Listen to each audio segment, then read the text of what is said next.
Yeah, very much for executive order. What did he do? Yeah, he was a, For the rad,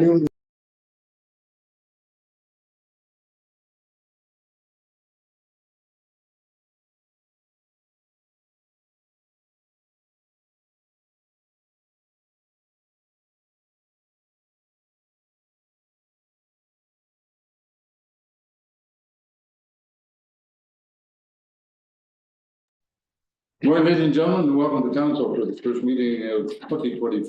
I can get used to saying 2025. Doesn't roll off my tongue as well as 2024 did, so. Happy New Year to each and every one of you, and we'll get right down to work. Need a motion to accept the agenda, moved by Booker, seconded by Way. Any additions to the agenda? Seeing none, all those in favor, that's carried. Declaration of pecuniary interest in the general nature thereof. Okay, we'll move right on to the minutes of December by Tucker, seconded by Hitman. Any errors? Seeing none, all those in favor? Oh, that's carried. Business arising from the minutes, CL 01/2025. Julie, any comment? I don't have any additions or comments, but happy to answer any questions if there are. Okay, do we have a mover and a seconder? Moved by Gillis, seconded by Durston. The minutes to be approved. Any further, any discussion? Seeing none, all those in favor? Opposed? That's good. First appointment is Rebecca Smith. Now, Rebecca, are you manager of housing development or not human? You're acting director of human resources? No, human services? Currently acting director of human services, but manager of housing. Okay. Development. Yeah. So, well, some of you, probably not, other than Mary Ellen and I, might remember when Rebecca was our planner, way back many years ago, for a couple of weeks until she skipped out and went to some other township that was easier to work with, I guess. I don't know. Anyways, but professionally trained as a planner and came to the county as a planner and was there for 8 years, 6, 7 years, and then moved over to human services in the last 3 or 4 years. So. Yeah. And human services, of course, taking care of housing and is all aware of things like childcare in her role as acting director. So she's kind of got a broad base of both the social dynamics of planning and kind of the everyday practical, what are the issues that come up when you're trying to decide something or develop something. So it does make me worthwhile to have Rebecca kind of talk to us a little bit about where the county is on this. And then specifically, I'm hoping, because I think it'll be part of the experience coming together, that we will wander into and what would a new building in Mount Elgin look like, and what services could or should, or maybe what services shouldn't it provide.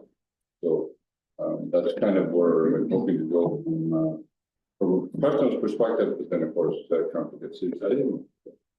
So Rebecca, if you want to go ahead, send us a few slides. So I'm wondering, is it okay if I kind of pass this around? Yep. I can make sure that Clerk has it as well, just for the minutes.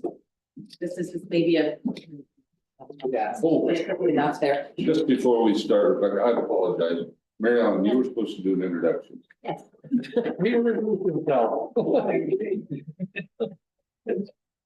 So. Yeah, that's. Thank you. That's one of the great things about, go ahead, Mary Ellen, do the introduction of our new assistant there. Well, Shane Castanet, our new fire chief, CEMC for the town of Southwest Oxford. Shane has been in the fire service business for over 30 years. Combined experience in service education and senior management. And we are looking very forward to Shane working with our departments and our senior management team to move the fire service, continue to evolve it in Southwest. So, welcome, Shane. thank you. Thank you, Jane. Sorry for forgetting that at the beginning, and but don't worry, we won't forget you from here on in. And at some point, you will actually have a name plate. So, Thank you. anyway, sorry, Rebecca. Now you proceed. Oh, good. So thank you for having me. The room does look a little bit different. You guys are kind of pushing this. But good to be back. I just handed around kind of an infographic. This is more related to the housing space. We do have under the county as well. So it just really shows in terms of a housing continuum all the way up to market housing. So I think it's a very good representation and it's very helpful to see where the affordable housing falls. I think I usually like to say often a thought of housing is actually rent geared to income housing. We cannot build rent geared to income housing anymore. That's social housing that was kind of downloaded from the feds back in the 2000s. We're really focusing on that affordable housing piece, which is a little bit further down the continuum, closer to the market rental housing. So it's really that step before people are able to afford market rent or home ownership on their own. So you'll see it there on the continuum a little bit further to the right. And without getting too far into it, rent geared to income type housing is a little bit of the outdated model. It's very expensive. It's very hard for the numbers to work. So it really pushes us into the space of the a huge gap in the housing continuum. So you're looking at rents for a 1-bedroom around the $950 to about $1,200 range. And again, the incomes for those individuals usually range in about $60,000 up to about $70,000, depending on the rent that's charged. So I just wanted to kind of present that whole housing continuum because that really does provide a picture on at least that side of the business. The other pieces in human services, which might come kind of into play as you're contemplating, so maybe potentially new builds in Southwest Rockford, of course, is childcare, which I fall under our purview. In terms of childcare, there currently are no capital dollars for development. A lot of the funding that comes through, most of the funding that comes through the province is really a flow through for operating dollars, and it flows through the county to our childcare providers for them to be able to sustain their business, with wages, and general maintenance and operation. So, businesses. So I just wanted to kind of lay the groundwork because I think there's a thought that there might be capital for the childcare, but not for people. And then, of course, the other side of the business is also Ontario Work. A lot of assistance to families and individuals on that side as well. So that kind of gives you more of a broader kind of picture, but I think maybe for the purposes of this meeting, it could be open for questions. And I just want to at least give you the housing continuum so you kind of overthink in terms of that side.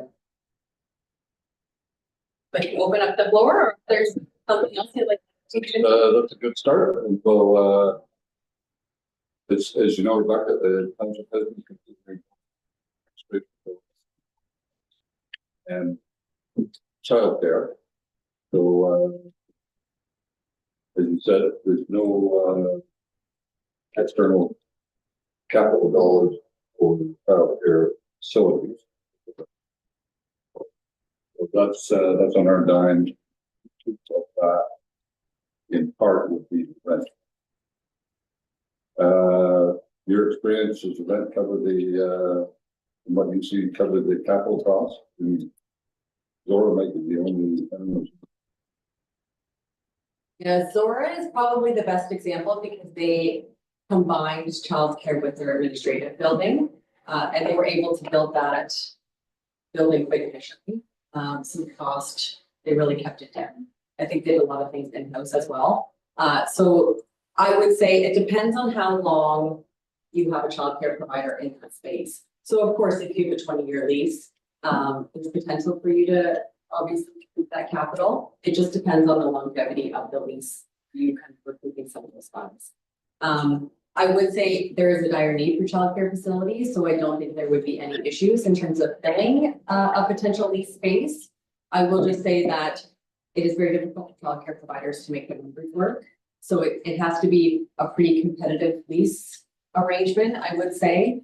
But those numbers can certainly, we can dive into those a little bit further, but I think the kind of where you get the efficiencies, if you're already building a building and you're able to kind of do this as an admission, that's where you really see the costing efficiency. So I guess, long answer to your question, but I think it really depends on a couple of things in terms of longevity of the lease and really your per square foot costs for the actual childcare.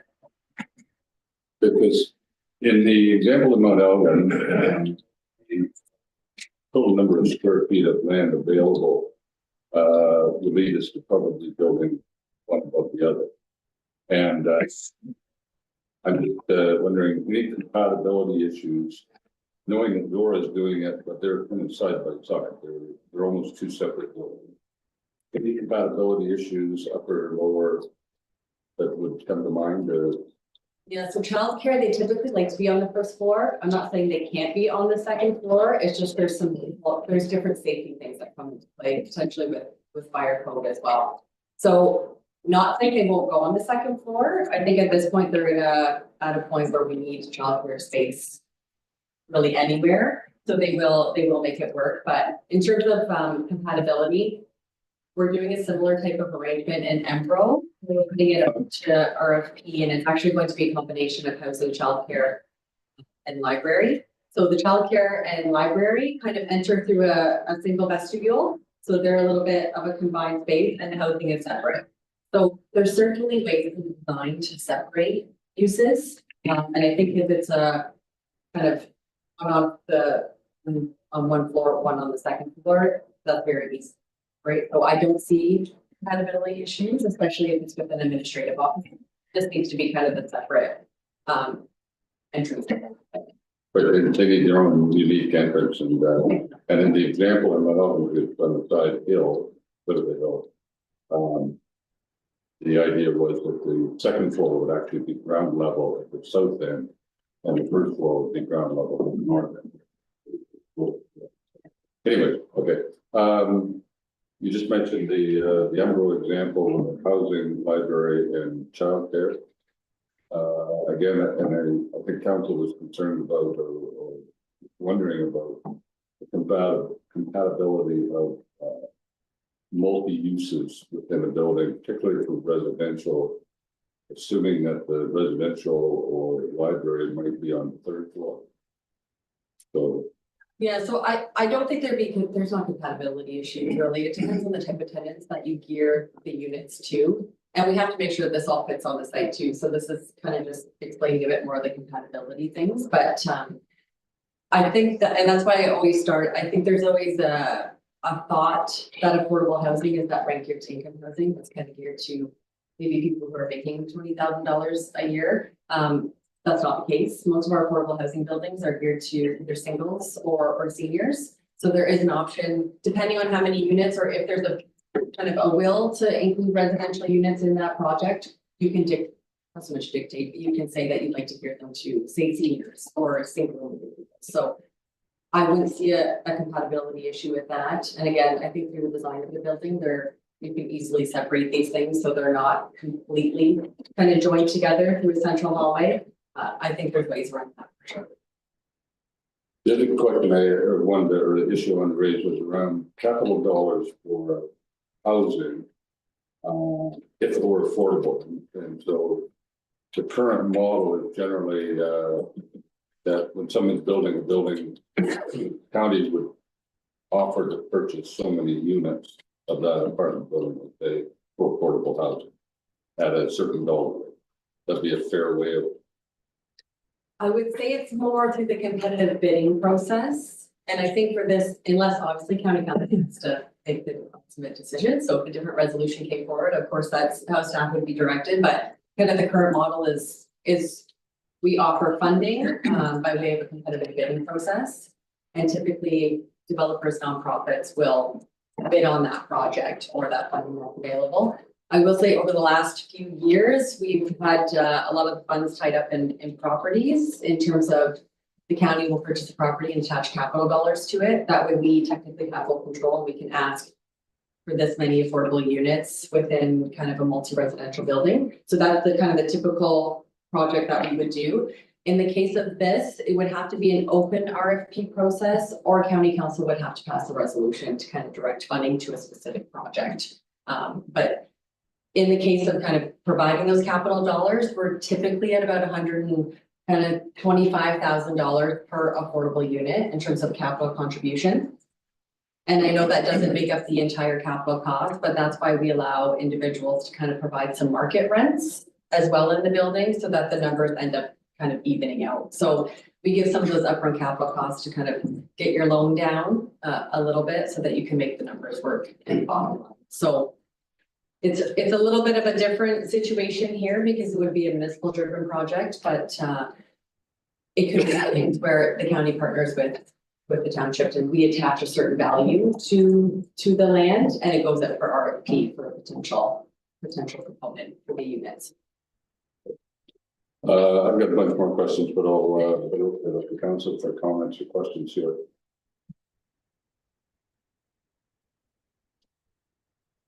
We're not far enough into it to understand what we're doing.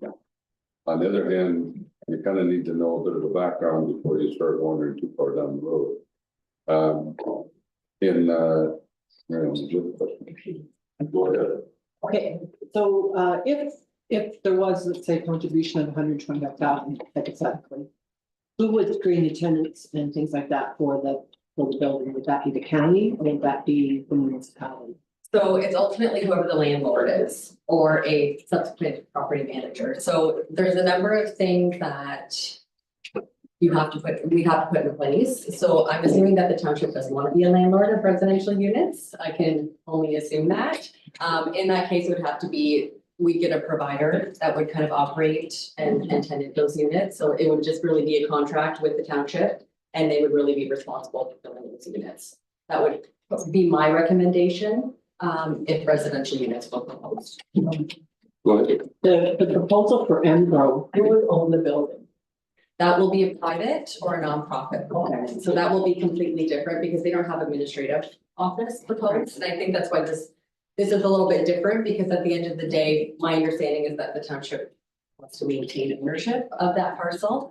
So that's why it just gets a little bit, you really got to think about what you want to live with in that building. And how it will actually be structured. So a little bit of a different circumstance. Go ahead. Okay, screen, because you have childcare on site, is there any requirement for screening tenants? Because of children being in the area, that type of thing? Yeah, so again, that goes to the design of the building. So it depends if it's completely separate, which in my mind, it would be completely separate. You have to kind of look at it. If you look at it almost like it being a commercial plaza in a way where kind of everything's its own unit. That's probably the best way to kind of look at it in terms of them being separated, because realistically, childcare centers are going commercial plazas all over. So if you look at it that way, it maybe simplifies it a little bit in a sense. Yeah, you'd have to look at them as being different entities. So any other questions? Because I've got enough. So just to comment on whether the township owns the building, we own the land, we'll own it. Doesn't necessarily in my mind. So that's another wrinkle in this that we haven't discussed any of this, right? Yeah. Push this forward and that's part of what we'll do today. So that's one issue. In the residential, you mentioned property management for all residential or just for the affordable housing, for any potential affordable housing? It would be for all residential. So the township could in fact enter into agreement with the property management company to run the whatever number of units were there. For sure. Okay, then ownership of the units. Is it possible to have like a housing co-op or a nonprofit own them? So I guess that gets into, without getting too far down that road, you have to decide if you want the building to be condoed or not. If it's condoed, then you can legally treat each kind of segment as kind of its own legal unit that can be sold. So in the event that, say the township didn't want, I'm just gonna make it that you guys only want responsibility for the administrative piece of it, right? You could condo the building, the childcare portion could be sold to a provider, the housing portion could be sold to a housing provider. It could be a co-op, it could be a private landlord. It really could be anyone that owns the housing. We would just ensure, and we can assist with that there's an agreement to ensure that some of the affordable units do remain that way. And that's very standard. We have securities in place as we do for most of our other affordable housing buildings. So it really depends on how involved the township would want to be in this type of build. And I think the other piece too is what can actually fit on that parcel of land. I think that's maybe the first question that may need to be answered. And maybe my suggestion to council would be to get a proper site plan done that can maybe be presented back, just to make sure that, hey, here's a couple options. This one includes childcare and library, for instance. I'm just saying a couple options. This one includes everything. This one just includes office, library. Would maybe be my thoughts going forward. Okay, there's about an acre and a half there. Maybe a little bit less than. But anyways, and again, we're at the preliminary stages, which is what we kind of have a kind of the high 30,000 foot view of things, but then start working our way down to the detail. In my mind, anyway, that's what we're talking about. So, questions from council?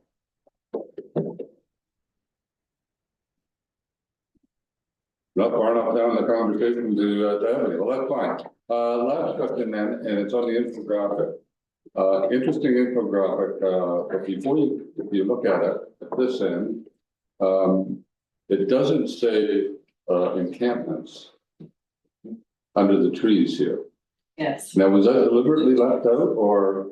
We don't want to formally call encampments a housing type because the goal is to transition people from encampments into potentially emergency shelter that's supportive housing. So a little bit deliberate there. I think you have to a fine line when we started calling encampments housing, because I think it really is what's the result of maybe a societal failure that we've kind of come to at this point. So a little bit, I would say.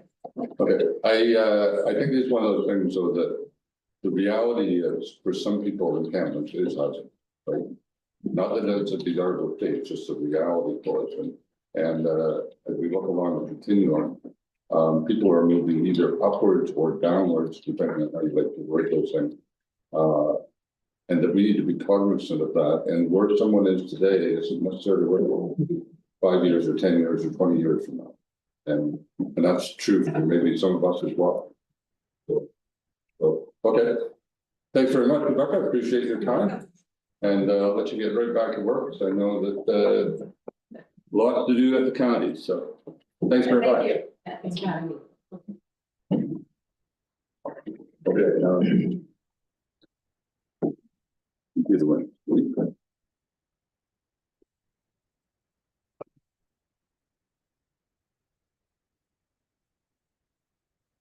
Okay, I guess we're now into strategic planning. So, Julie, I guess you're taking us on. Sure, I'll just do a brief introduction of the report. So what's attached to this report is an year-end update based on the goals and objectives that council set at our meeting this time last year. There's sort of a summary of things that we looked at and a summary of the status of current projects that we've discussed as part of our strategic planning process. My hope for today was that we could go through this in detail and give council an opportunity to ask questions either about progress of where we are so far, but also to look at our short and long-term goals and get any input and direction from council to see if we want to focus on, continue focusing on some of the same things going into 2025, and there's some other things that you would like us to take a look at.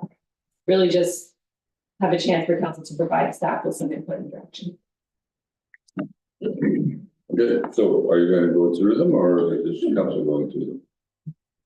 We can go through the action tracking chart right from the beginning if you like. I would suggest we start there. Okay. Under 1A. Just,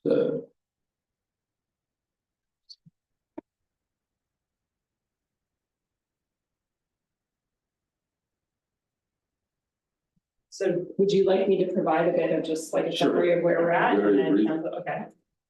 Okay, so with respect to this section here, the Mount Elgin Community Center Hall Board, they did host a community information night this year. I understand that the event was very well attended. And we have had some preliminary conversations with the Engage and Inform Committee about hosting a similar event as part of the township 75th anniversary this year, also in May. So we are in the planning stages of that. One of the things that we talked about early last year was to look at the use of community engagement tools, including Flashnote. This is something that the town of Ingersoll has started using, and we did look into it. However, the cost of the program is very expensive.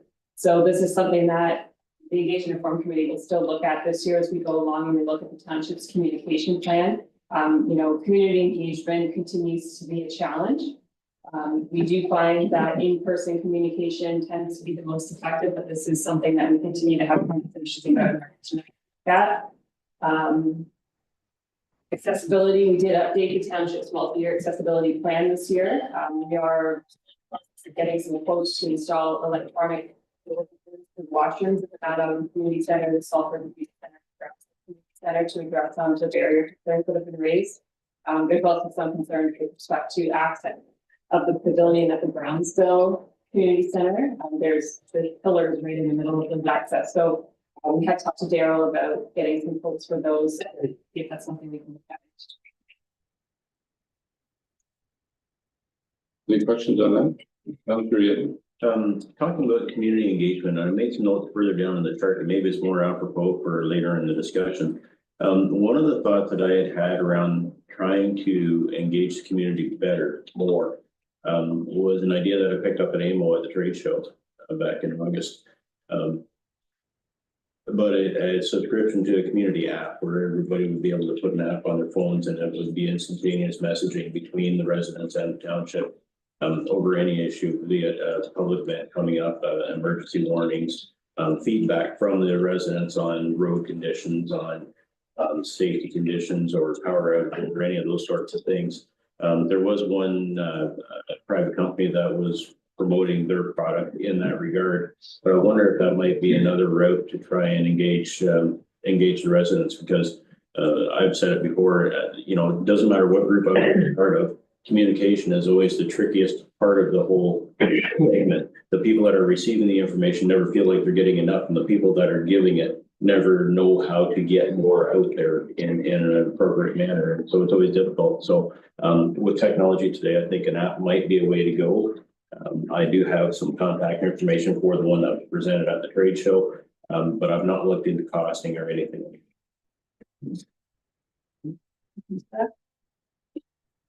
Councillor Royer? This flash bulb that you got mentioned, what exactly, like, how does that work? Like this flash bulb? Like, So Flashcode is basically people sign up to be key stakeholders with the township. And so if we have a project or any kind of an initiative, we want to get feedback from individuals. We have this group of individuals that have basically volunteered to provide their input. And so it creates like a 3 to 5 question survey and sends it only to those individuals that have registered with us. So then that's the way it works, and that's the way we get the feedback. It says that the information is more accurate than doing a general survey. It says that, we engage residents who want to provide their feedback, but you still have to get the residents to sign up with you, to register with you, to participate. And the cost of it was over $10,000 a year just to do, a few of these types of surveys. So we found that for what it was cost prohibitive. Like, that's a lot of money for, just a few questionnaires that we send out to a group of people that register with us. I'd be interested to know more about Ingersoll's experience though, as they go along. They've only been using it for about a year so far, so I could definitely continue to look into that. It's just expensive. Okay. Right now, we've used free survey options. We can create forms and surveys through our website. Use SurveyMonkey, which is free, but the engagement is the challenge. Like, we put it out there and we only hear from, a handful number of people. Okay, Councillor Booker. As for the pavilion, or the gazebo as we call it, the walkways were widened near the post so that the wheelchairs can't get around it. Well, they were. Yep. Okay. Yeah. Summer project last August. Okay. Okay. Any other questions on this? The question I have around the flash vote, is that if you get a select group of people that are self-selected, how do you know that you've got a fair, representation of the values and thoughts and concerns of the community? And that's,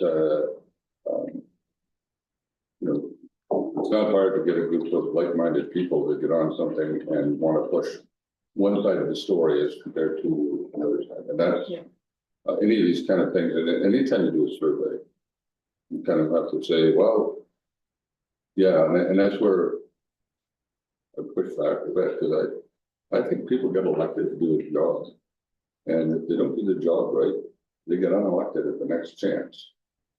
And so I tend to say, yeah, I like those people to do something. I don't like what they're doing, and sometimes I didn't elect them. Then it's my job to make sure that they're not there next time. Anyways, so that's my concern about any kind of those surveys. It's always about, are we self-selecting a certain viewpoint on any subject? Anything else on 1A? Do you want to move to 1B then?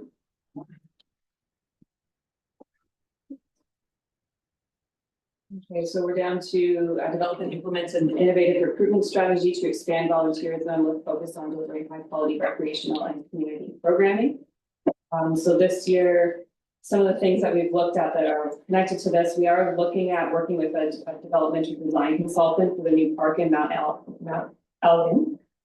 We do expect to have a report come forward in early 2025 to select a consultant. I've actually reached out to several consultants, and to be honest, I haven't had a lot of response, so there has been some delay in this, but we'll put a focus on this first quarter 2025.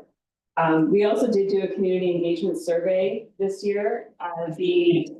Again, this is a challenge with community engagement in general. We received very little feedback. I think there was only 4 or 5 people, or maybe it was a few more. Nicole may know the exact number, but do you remember how many we had filling the community engagement survey? It was quite, I don't have the exact number off the top of my head, but it was more than 4 or 5.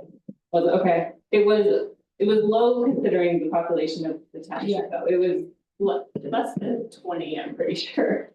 So the Engagement Forum Committee looked at it and they felt that it didn't really have a good representation from the feedback, didn't have a good representation from the whole population. And they would like to explore some ways that we can engage the community at our 75th anniversary event in May.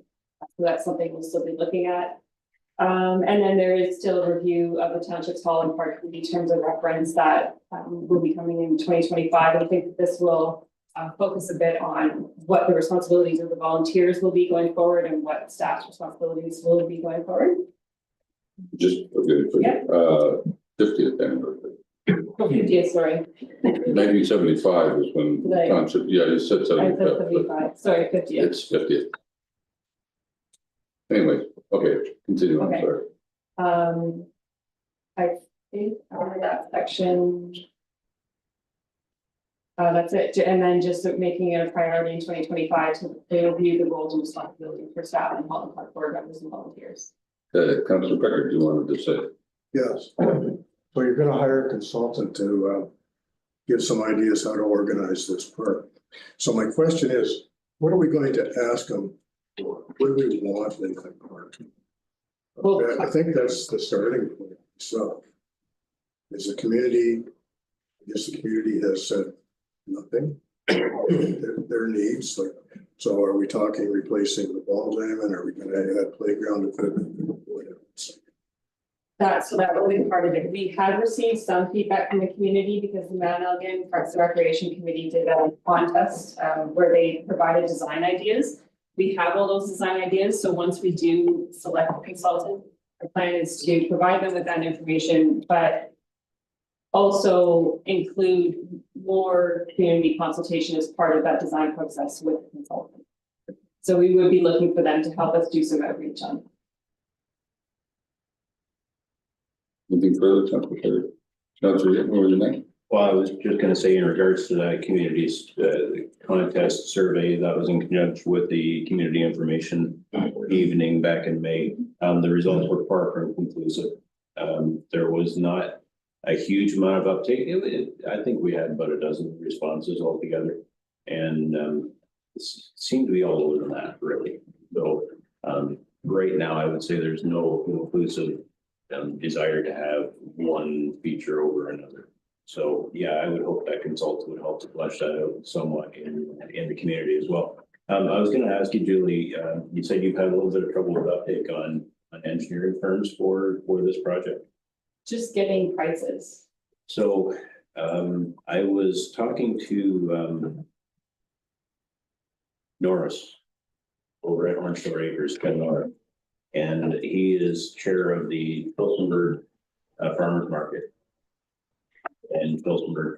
And their project manager, they're looking at complete redevelopment of the area in around the farmers market in Pilsenberg. They are going with Shift Landscape and Architecture out of, well, and I have some contact information here that you might be able to use. Sure.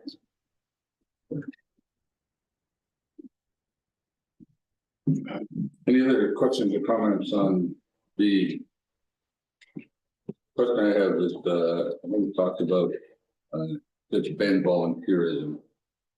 And, we don't seem to have a lot of luck.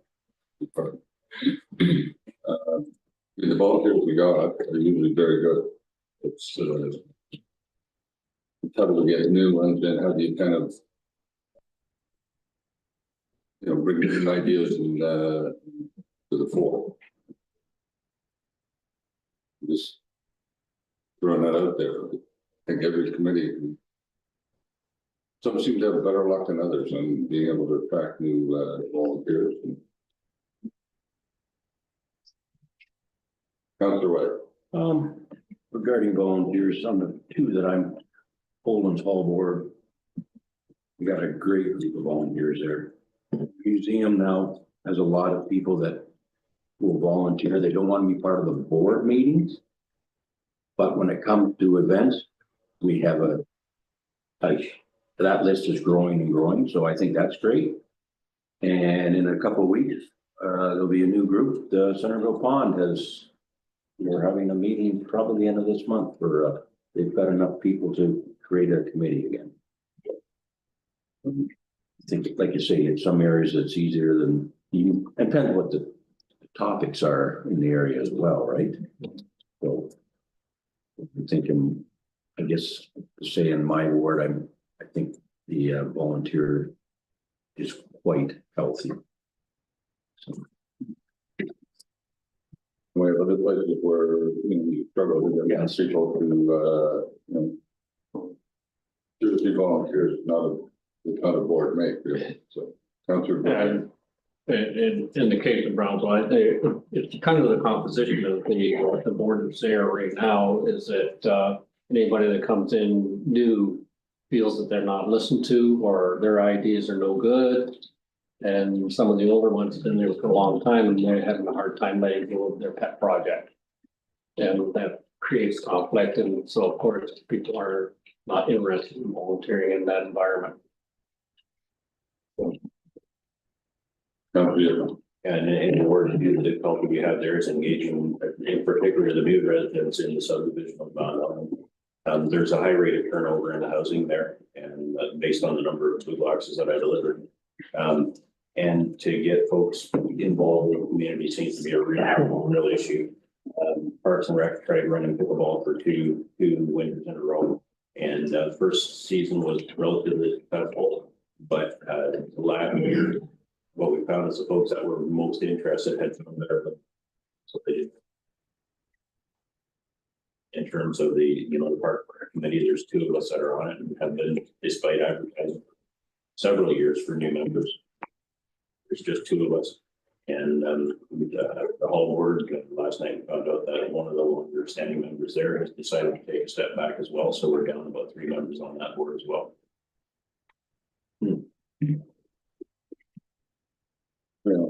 So I think going through the process of reviewing the terms and reference for Paul's Parks and Recreation is going to shake out some standing issues with how things are run. The volunteer of 20 years ago is not the volunteer of today. The demands, balances, et cetera, have changed. And I don't know that we'll have a situation again where a group of volunteers gets together, for example, at Mount Ogden Hall, to decide a hall needs to be built and we will take care of it. That was like an incredible thing to take place in a community. And same with the rest of them as well, with Durham Hall and Salford. We need this for our community. So I think that going through that review process is going to help to shake out what some of the perceptions of people who maybe want to do things but don't want to commit to fundraising for operations, for example, or whatever. We don't know yet how that's going to look, because there was some mention of that last time. But certainly the expectation, I think the expectation of people moving into the community is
It's another, as if we were looking at another sign, that would aspect is to, how do you make it simple enough and large enough so that people can read it easily and quickly?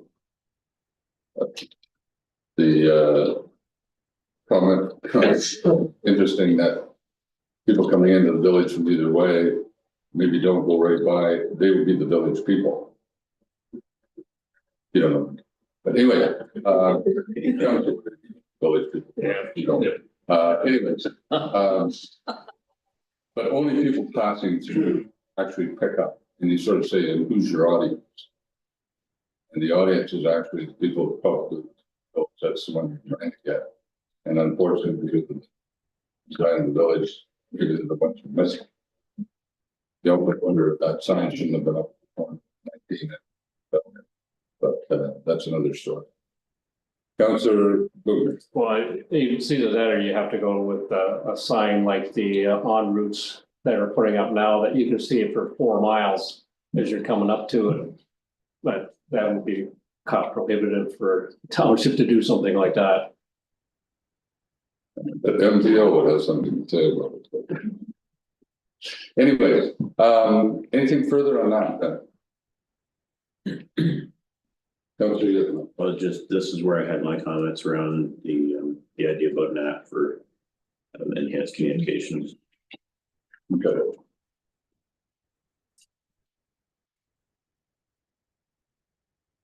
I think it's interesting that people actually pay attention to a lot of stuff that's on their phone. When they're standing there talking to you, and they'll be doing their phone. No, that may be just because it's me, but and how they are captured by the phone message rather than the in-person message. I guess kind of frightening. Maybe it's just me. Okay, Just one last comment on that. I just wonder if we shouldn't make more of an effort to get people to find from the there are, what do you call it, mailing list.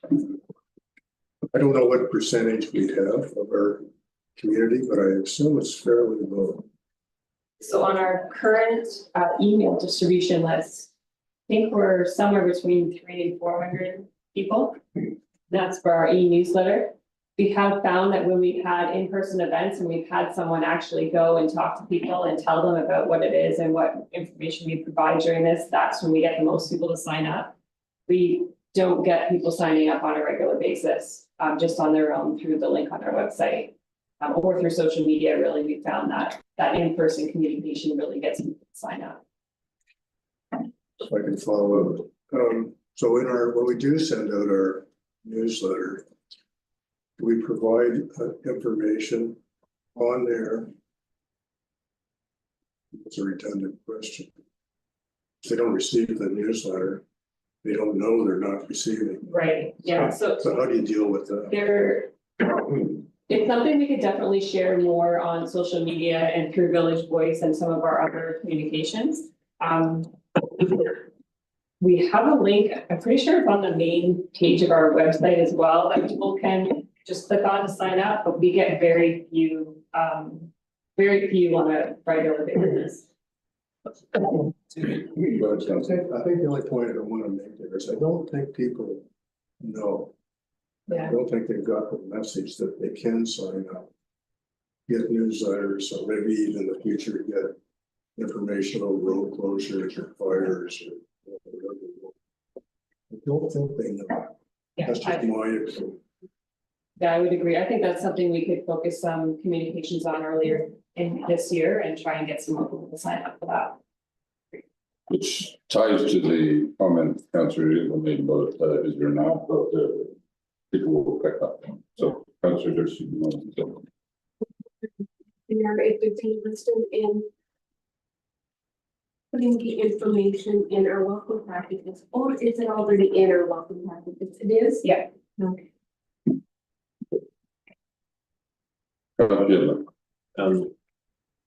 Just wondering, like, I just did the math on what Julie was saying, and we're reaching about 5% of our residents with our emailing. The one comment I've heard about the township website is that it's still confusing, particularly for people that are looking for information from council meetings, minutes and that sort of thing. I hear from people, not regularly, but occasionally that they find it difficult to access information on the township website. So. Little under 300 or 3,000 households, and you said 300 or 400. I'm just saying it's about 10% of the polls. Whether that actually counts anymore since everybody an individual and no longer, so, okay. We also can, through our e-newsletter, we can see things like if people even open the message or if they click on anything or if they read on it. And find that of the 300 that go out, it's usually somewhere between 50 and 60%. 65. Yeah, okay, so 65% that actually open it and read it. 200 of them. There are some people too that are, we know they're not township residents, but they've signed up just at events that we've had, they're from neighboring communities, things like that. So they're not all only Squawks residents, there are some from surrounding areas as well. Go ahead, Councilor Yance. Well, and we're essentially keeping the Village Voice for Southwest Oxford afloat with our one-page ad every year. If we pulled that, it would probably be canceled. And you question whether it's good value for the money, because I don't know how many people look at that either. And it doesn't even reach our entire township, because I've heard from some folks in Delmer that don't receive it. And yet I'm hesitant to pull it out, because how else do we get our message across to people? And it is relatively low cost to provide that amount of information for the cost we pay, if you look at the cost to that advertising any other paper.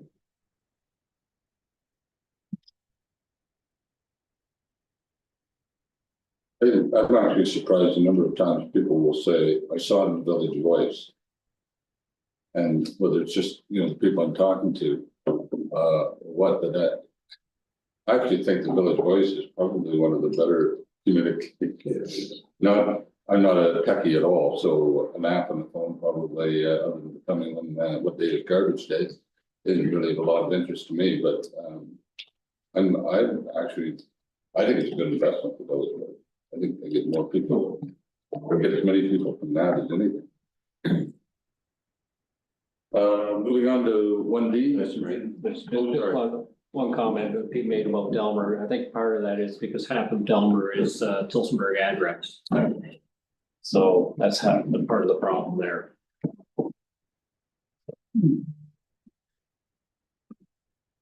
Fixing that. I'm not sure. Wouldn't be sure, but No, you want to fixing that so that the Delmer people that are Tillsonburg address get. We can check with them. I'm not sure. They would be however they set up the mailing to the post office. The comment came from Verhoovies, who are directly across from the church on Durham Lane. Yep. Right at the corner there. yeah, but they're in for G8 Tillsonburg. That's the same as ours, so we don't get it either. I get it from the farm because I pick up their mail farm. Okay. 1D. So I just mentioned as we're going along, if there's any other thoughts or ideas about the short to medium and long-term goals themselves, not only just things that we've already talked about or things that we've been working on, but anything new that comes to mind that you would like to mention, the app is, but just keep in mind if there's anything new we can add to that as well. Under 1D, it's primarily related to accessible transportation within the community. Right now we have TGO. I understand they had 5 years of funding and it was extended.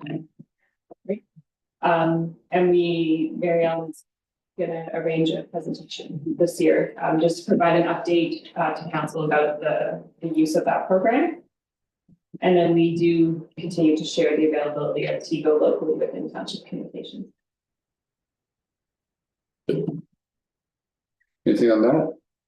Councilor Yance. Do we have any recent data on the use of the TGO program? No, we'll reach out to them as far as the presentation is concerned too. It's been a couple of years, I think, since we've had. Because I see that bus go past my place day after day, multiple times a day, and I gotta think that bus driver is the loneliest person on earth. And I fail to see how that is a cost-effective means to provide transportation within the township. The distances traveled are just too great to make it an effective on a routine scheduled basis. To try and connect with various communities, because I know they hook up with another one in Dorchester that heads off toward London, and then they hook up in Stratford with something that heads off toward further north.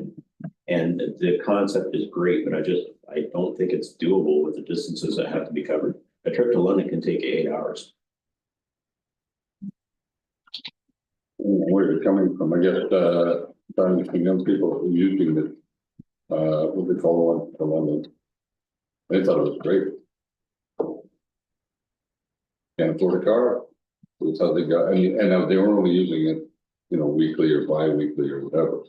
But when they needed to go, and I was actually surprised because they were wondering, they're having trouble getting drivers to drive the buses, and the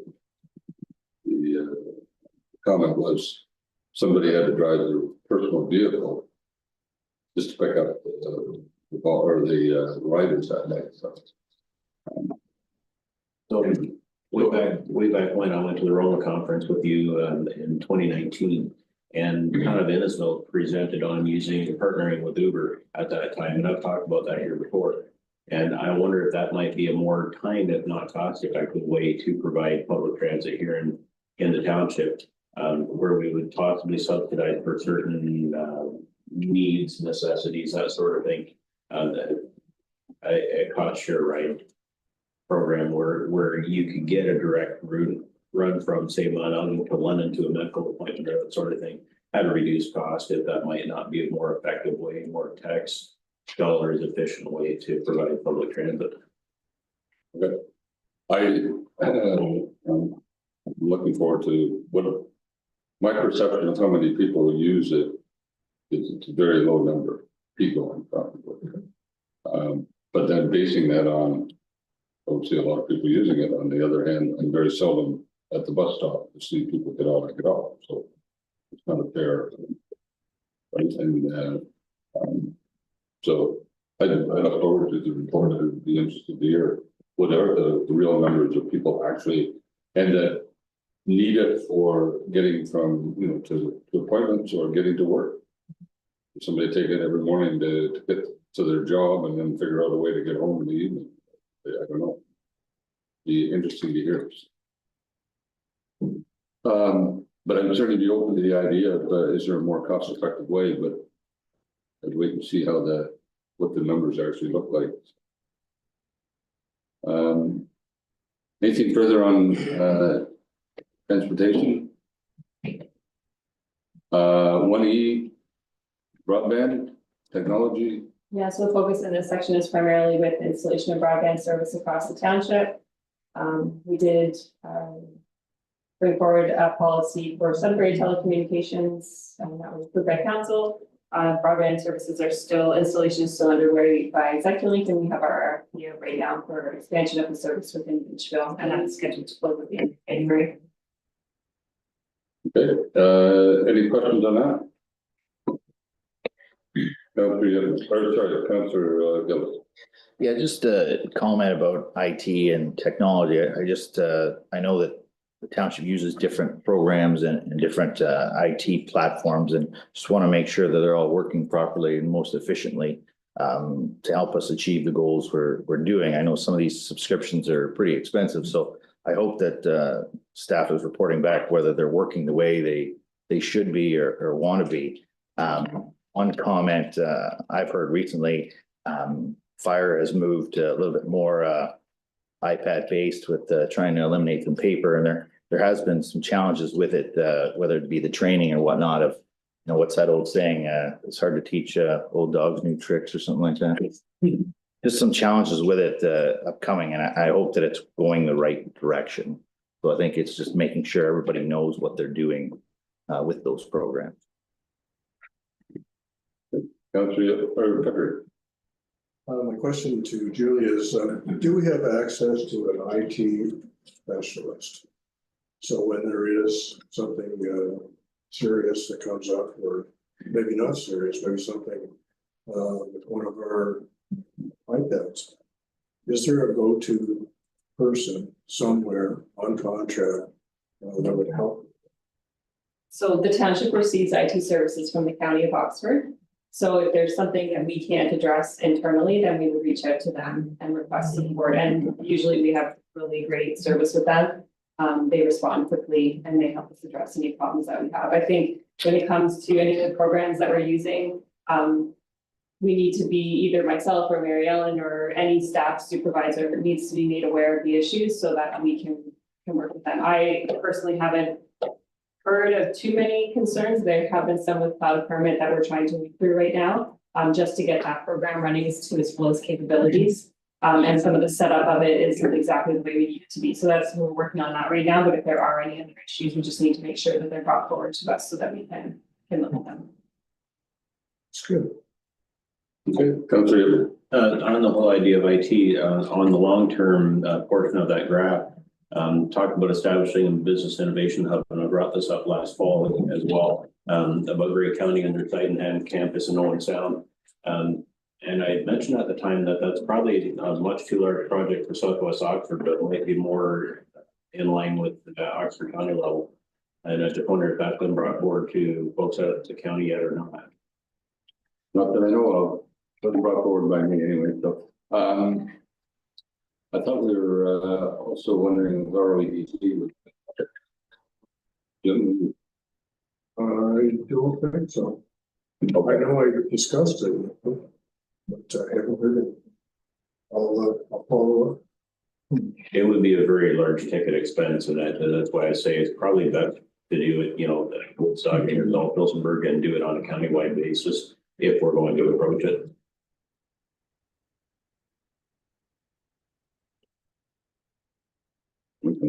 Okay.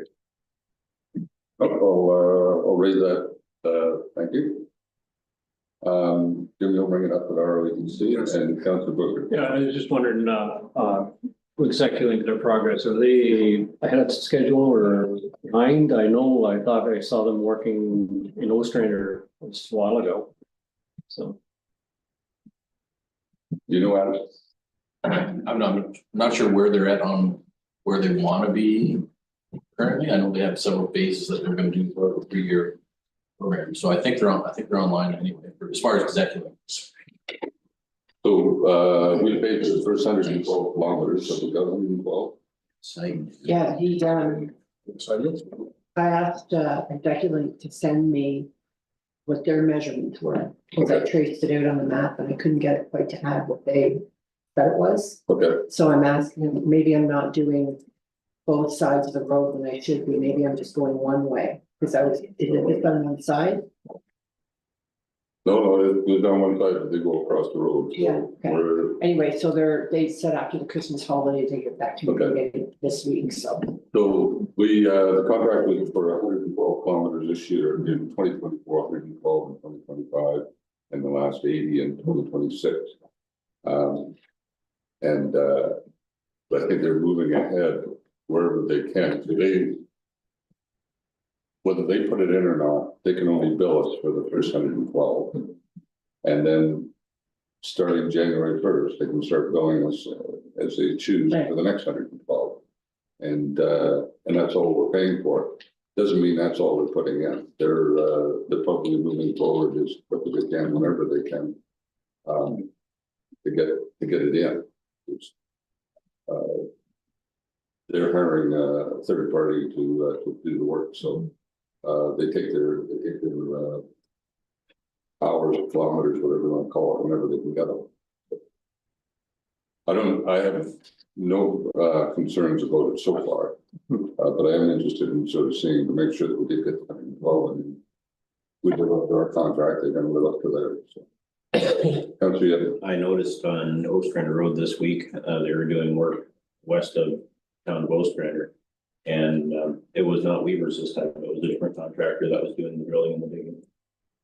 That was interesting because they've used Weavers for almost everything so far. That's the Explore project. That's not Executive. Oh, Yeah, okay. that's a who? That's Explore's project. Yeah. So that was Centrex putting that in for Explore. Okay.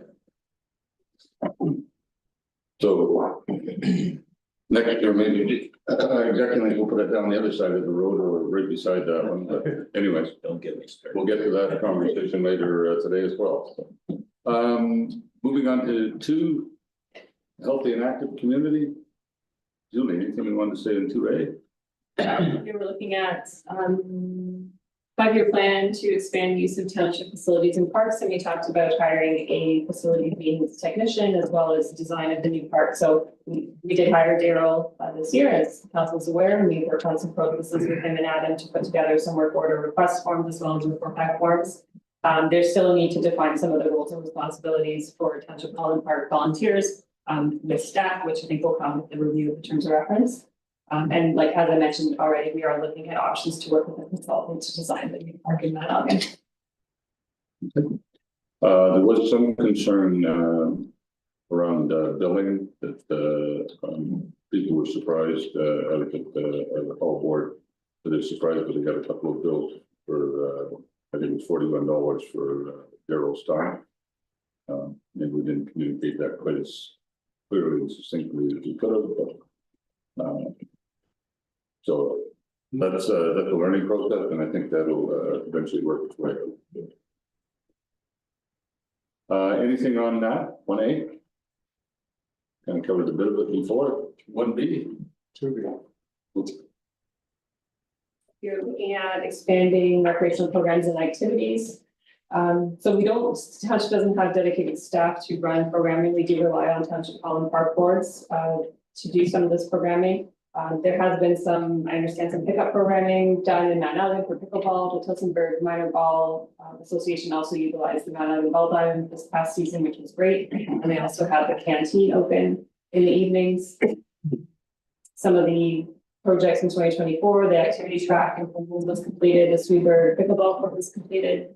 And then there's been some funds allocated in 2025 for beach volleyball courts at Hilltop. Any comments on that? So I guess I wonder, we talked earlier about volunteers, about the idea that we don't have many people volunteering, but we also don't have people volunteering for, getting baseball going or soccer or whatever either. And there were other activities. And how do we encourage that? Again, people seem to be busy all the time, come together. So the baseball diamond was used extensively this past summer for the first time in a long time, but it was all kids that were trucked in from Ingersoll and Tillsonburg that were using it. And my hope was that activity will breed activity, so I'm hoping that maybe we'll get a few more kids from the village of Mount Elgin involved in Tillsonburg Minor Ball in the upcoming season. All indications are that will be a rental agreement again for this year. But yeah, the canteen will not likely operate because there's just not enough volunteers to make it happen. But at least the hope is that the diamond will get used. The thing I noticed in my community is that there is a lot of volunteerism, especially in the sports area. But the thing is, it's not in favor. We've got people that coach soccer, basketball, hockey. In fact, the coach of the Norwich Merchants was from Sweetburg. And so there's people in the communities that do this work, they just don't do it. I come to the conclusion that in my case, it's because we're more of a bedroom to some larger centers. And so it's really hard to encourage people to volunteer for things. I mean, I'll tell you, hey, I'm coaching basketball, coaching hockey, and it's like, I know there's several hockey coaches. It's all this stuff. I wonder if that's part of our problem is that we've got Ingersoll, we've got Woodstock, and we've got Tillsonburg, and we're in the middle. We use all those things. I think that's part of the definition of being a better community. So it's harder because maybe we don't have the right facilities. Maybe if we had an arena or a swimming pool, maybe people would volunteer. I don't know. We'll never find out. So I think sometimes, I know in my case, I have to be careful. I've asked people to join lines, I've asked people to join our standard parks and rec committee. And I know a lot of people personally in the village. And for me to say we don't have volunteers, well, that's not fair. We do have volunteers, and it's just not us. Well, the volunteers are on baseball in Shrewsbury. Fair number there, just across the rest of the township. We don't have a lot of, and I'm not suggesting baseball is the answer, I'm just saying, doesn't seem like we have a lot of recreation volunteers for recreate, like a community-based recreation, and like, take somebody to kind of get it organized, to get going. Country, Another idea that came back from AMO this past summer. The community of Trent Hills presented on a new community infrastructure program that they put together, new pool, new arena, all those sorts of things. The part I found interesting is they partnered with the YMCA to operate that facility for them. And it got me wondering, would they go for us to partner with a group like that here to offer programming, even with limited facilities, where they might be able to instigate some pickup games of or develop some programming. would you want to So I talked to the rep from the Y that presented there that day, and they're broken up into jurisdictions, and so ours would be Southwest Ontario. And I think they're headquartered in London or St. Thomas, I forget which.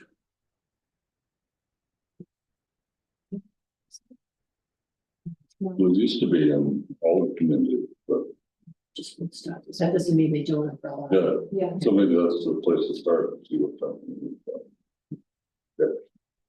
We just found back for a second, you mentioned that canteen probably wouldn't run because of lack of volunteers.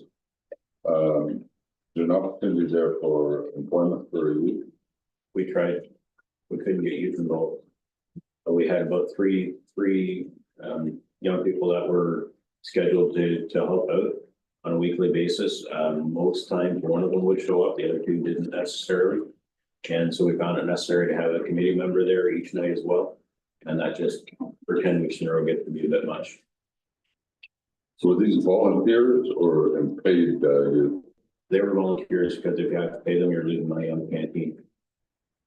That was really kind of how robust was the business, so. We had one night where we turned $100 worth of business. The rest of the time it was anywhere between $5 and $15. Yeah, okay. So if you pay $20 to show up for a night, you're losing money. No, that's fair enough. That would be where it's going to. 1C, or sorry, 2C, collaborate with community health.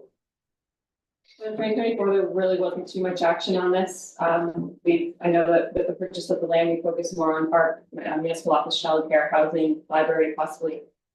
So we haven't had too much discussion about providing medical services within that model so far. So not prejudging, but I understand that an application coming forward for slight change of use at the post building. 19, fine. Yes, not for medical services though. But the change of use part of the building, could we encourage them to change the use of the rest of the building? Station with them. I think it might be worthwhile, but because I know very much that building is going to be used for truck repair. So anyway, come to you. I know you have another idea. Yeah, I think our number one issue with any kind of development, be it healthcare or whatever in Mount Elgin is the MTO. And I really think we need to grab that bull by the horns and wrestle it to the ground. It's been an ongoing thorn in our side. It's always the excuse, or not an excuse, but the reason that we have for not being able to move forward with comprehensive planning in the village is because we can't get MTO to the table. And I think we've got to get after the premier. We've got to get after our MPP.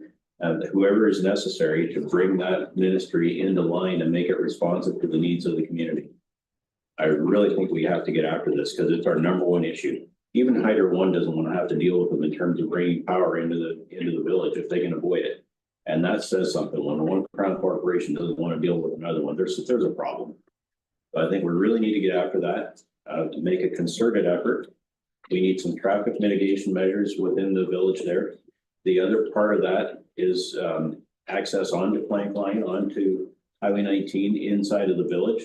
I think we really need to take a look, especially with the land swap that's just taken place and the development potential around the community center. Is residential the best use for some of the lands that are fronting on Plank Line from the community center to the center of the village? Or would that be better utilized as potential healthcare or commercial space? So I think we need some long-term planning, but we have to bring MTO to heel on this in order to be able to move forward. So I would say it sounds like some secondary planning needs to be done in Mount Elgin. But so far it's just kind of developed as residential, and maybe worthwhile having planning talk to us about how do we in fact if we reimagine what downtown Mount Elgin should look like, which is really what you're talking about. What would it be, or what should it look like so the people live there? And the question around how do you start with with what's there and start to kind of gradually convert it to what we want it to be or what it might need to be. So that's where I was, the idea that there's going to be a potential request for change of use to me leads to, okay, so that's one. What's 2, 3, 4, 5, 6, right? And so that's where I would like to go with this. Some of that may in fact mean we should be talking to the planners about what can we do. MPO, I think the other place I've been wondering about this as well. The other place we might start is that there's a perception that there's a problem with traffic at 19 and Mount Elgin Road.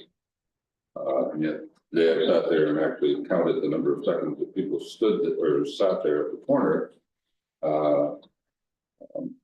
I don't think there's any bigger problem there than the Peterborough Road and 19. Time sitting, other than there's more vehicles, right? So the actual time that you stop to wait for your chance to get out on the highway, I don't think it's any bigger problem than it is at Peterborough Road. There's just more vehicles there, so it's more cumulative time. But I'm wondering if we shouldn't actually start with the OPB and asking them for a full report on what's happened accident wise and that at that corner, because there is perception in the public in Mount Elgin. That's a dangerous corner. And yet I can't remember any fatalities there. We've had a few accidents. The last accident was I think maybe Adam said, was no serious accident. No, there hasn't been any accidents there that I know of, till that one recently about maybe 2 months ago. There's far more accidents, say, at Union Road 19 or Sweetwood Road 19. That's 2 or 3 a year there. But no, there hasn't been any. It is a busy spot, but fortunately there hasn't been.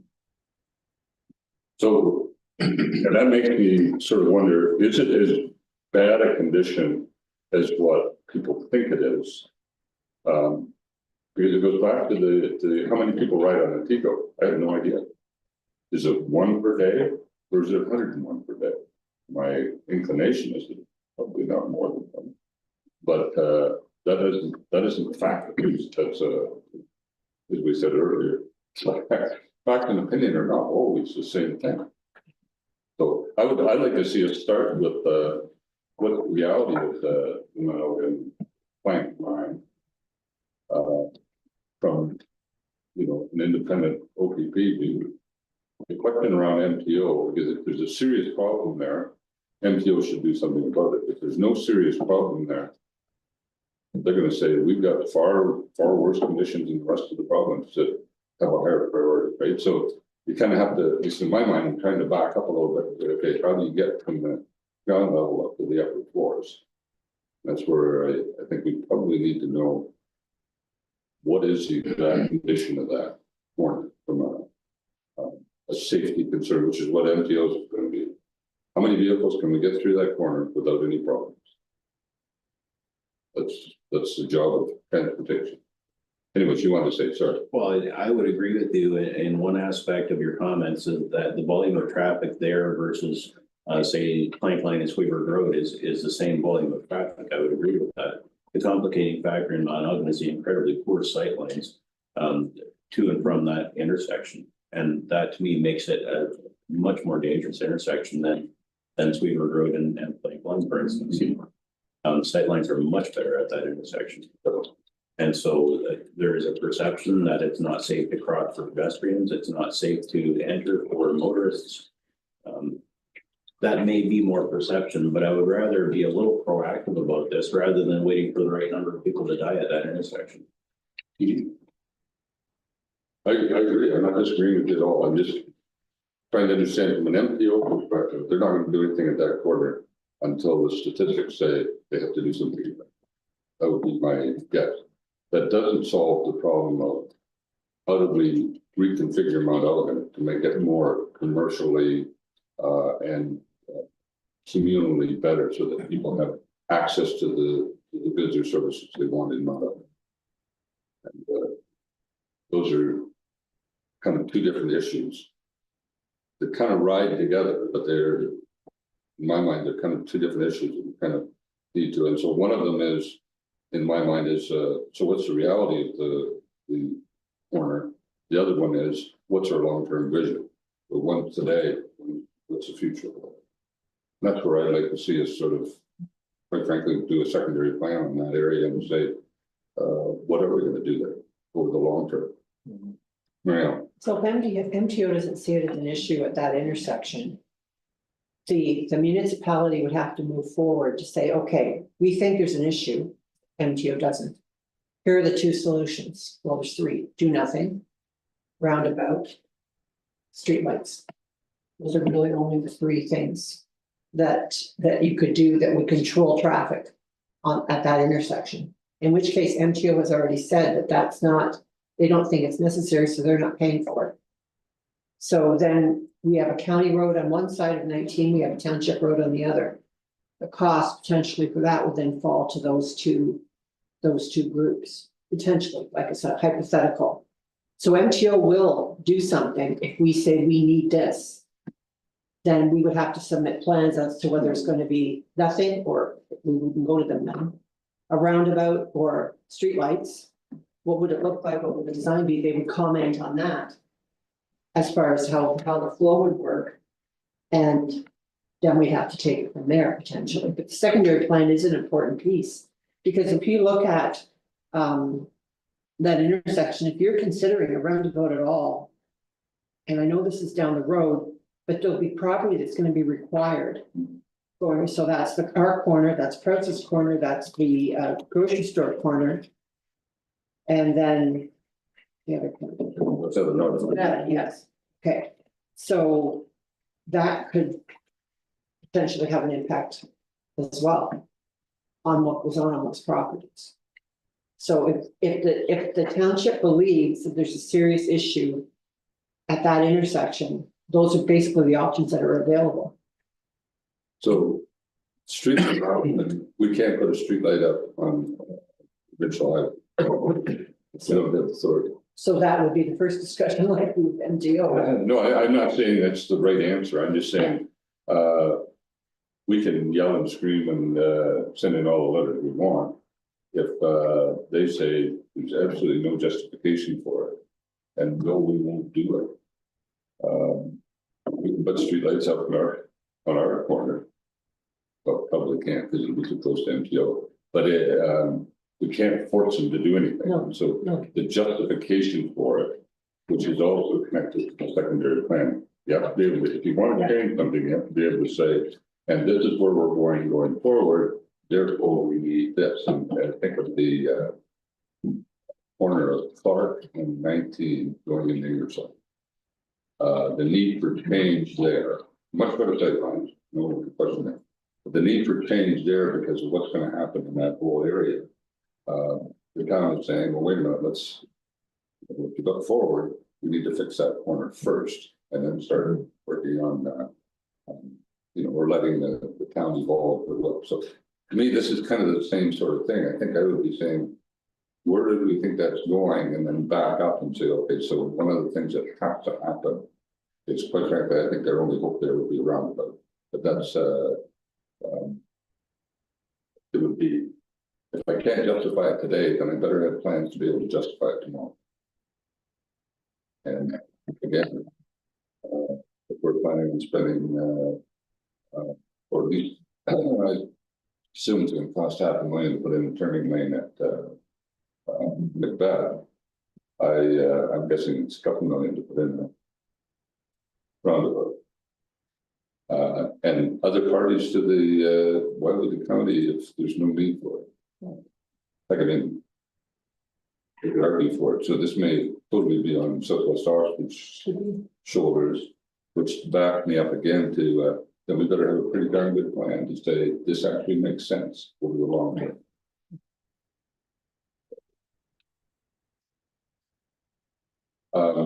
I think it's an important issue. I'd like to see us get it fixed too.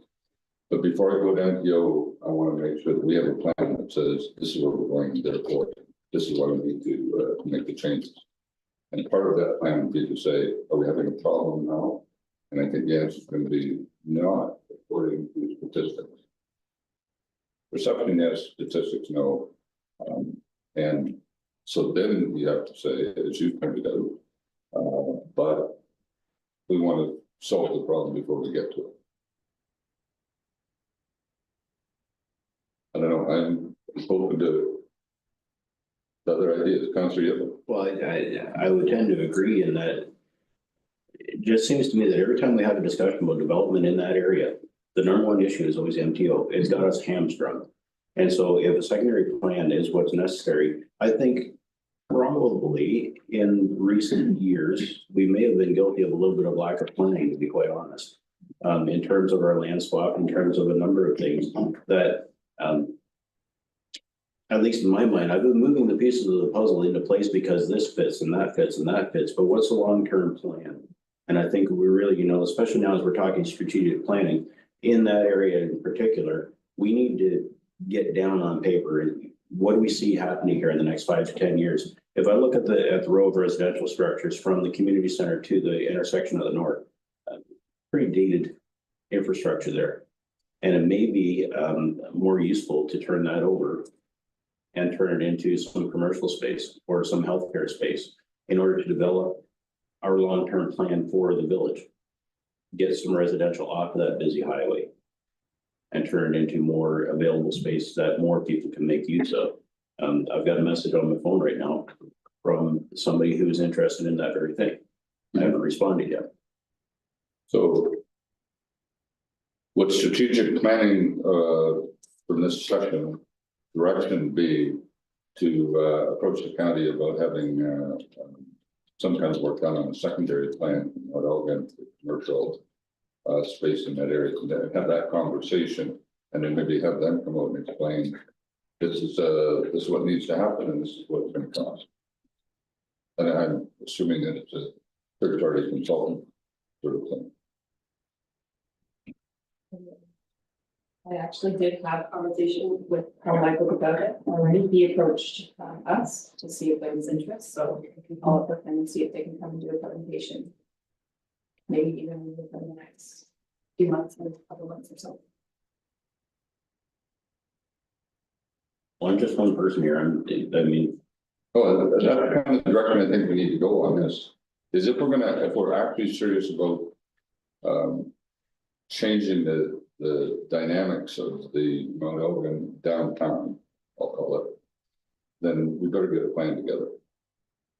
And the plan may include, and probably in my mind would include, having to do something at that intersection.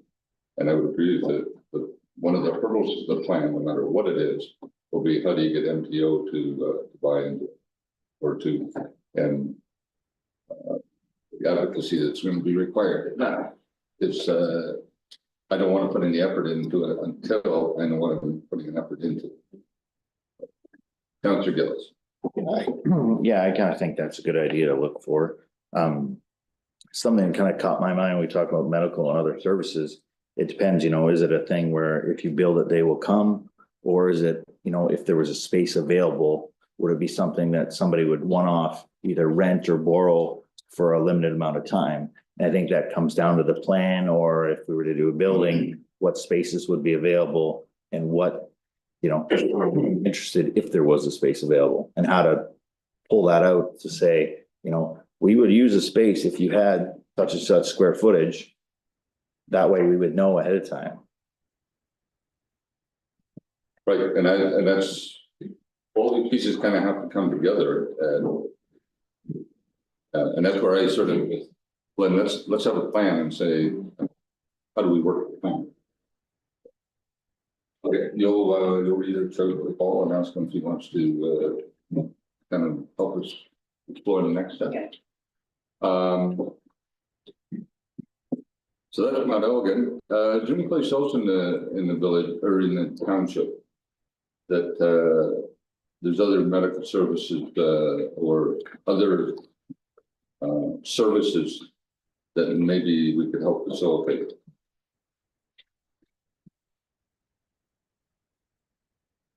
So, simple example, church hosts, hosts a couple of things. One's activity for seniors that two, 3 times a week and go in and do your in the morning, do your 2 hours or hour and a half or whatever physical activity. The other thing they do is have a seniors care where people come in and people have trouble reaching their toes, get their toenails plucked or things like that, which sounds kind of, but it's just a very simple, those kind of individual senior services. Is there a need for that here, or do people get it elsewhere? Like I don't know. Any need in Sweeper? No. Need is the appropriate question. Do we need, or do we know what the needs are? Or are we trying to make up, decide what the needs are ourselves? So it's really dangerous if we think there's a need there, and that people say, oh, no. As a sweeper, we use that, we're 15 minutes from everything. Yeah. Is Mount Elgin, is it too far for people to drive to Ingersoll to get their toenails done? It isn't too far. No, that's what I say. I think, is there other needs in the community that we should be looking at? From a healthcare perspective, which is what we're talking about now. Country. One of the comments at AMO, one of the seminars that I went to, talked about offering incentives for medical practitioners in order to try and attract them to your area. And they said one of the big concerns that today's doctors, dentists, whatever have is the cost of ownership of infrastructure, ownership of their office building, and the maintenance of that and that sort of thing. And they said if you're going to offer things, offer incentives that are going to give them time back in their day, either house cleaning services for nurses or a meal plan for their kids or whatever. Just throwing that out there. But the other thing is, give them an office to work out of. And so could you develop something where you would have a rotating clinic, where you would have an examination room? One day it's for a massage therapist, the next day it's for probably not dental, but there's too much equipment there. But could you have a nurse practitioner in there for a day? Could you have and just make it a rotating clinic? So one day a week it is this kind of a clinic. The next day it's a homeopath. The day after it's whatever, right? Chiropractor or whatever. But yeah, their encouragement there was to take the burden of facilities ownership off of the medical practice people that you're trying to attract, so that they don't have to worry about the building maintenance. They can just go in and do their craft and go home. That's basically what Norwich did. It is gonna work, yeah. The Norwich model where they have their medical facility and are attracting doctors to it. Saying, we've got the building and someone's got it. Yeah, township pays the administrator. Yeah. So.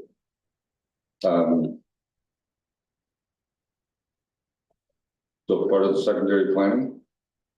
Okay. I think. Councilor Pickett's point. Perceived needs and real needs, there may be a need for it, but if it's served somewhere else, there's no point in us doing it. If in fact, there's enough of a need that, you say, a variety of uses could, utilize the facility. That might serve a whole lot more people. We want to explore it for sure. I'm at 2D.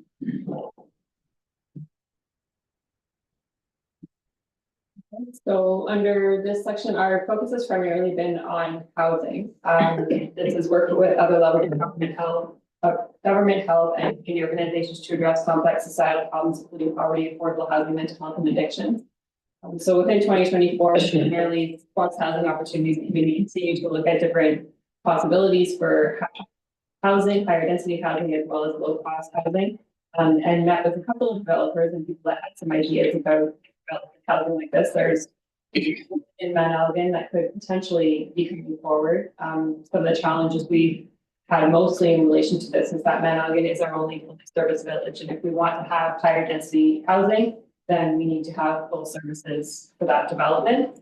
There have been some inquiries that have come into the housing committee for development in Beachville. However, the level of density that they want could be supported without having services in their water and wastewater. So that's been our focus so far. So the next housing meeting, the housing committee did reach out to Chatham Kent again and had a good discussion with them. He stated around the challenges that they had in the project. Also, Councillor Yitman and I think we're on the call with Libro about what were some funding opportunities to help people get into the housing market around land leases and all that. And I thought it was I think it would be fair to say their sort of go forward was you bring us an idea and we'll see how we can work with it, rather than can you tell us what we can work with. So I thought that was actually quite positive, which is kind of be my impression of Libro to start with. And we have talked to one developer. I actually last week talked to another developer about is there any interest, and there wasn't particularly, but the door wasn't slammed closed, it was gently closed, and so on land lease auctions. So I think there's work that the committee is doing on that, and looking forward to our next meeting. Anything else on that?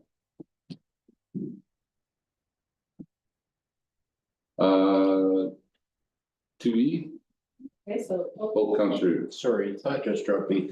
We have a lot of land earmarked for industrial on the northwest side of Mount Elgin.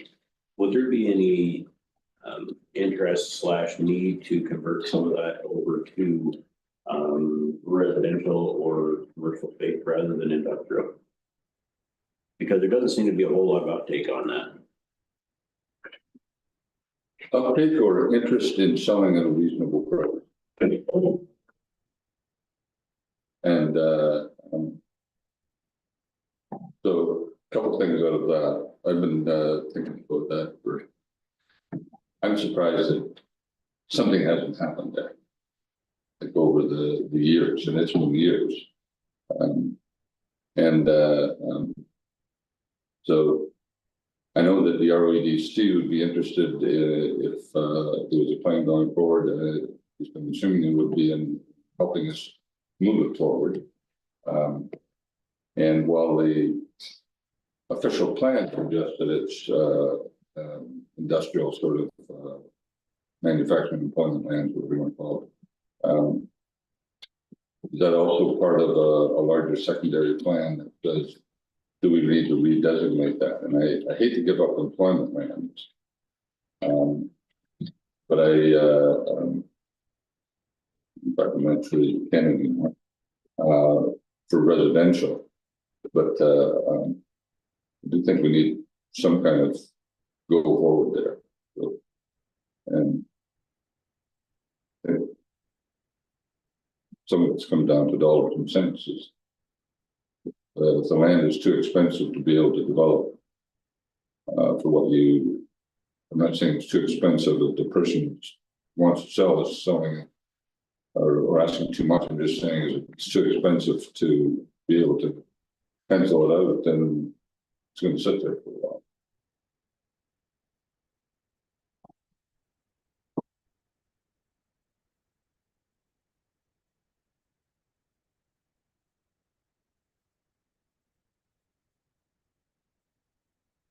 Just thinking in terms of businesses in the area and that sort of thing, like we had that proposal for the parcel that's north of Bloors there too, the 25 acres there, and that doesn't seem to have gone anywhere.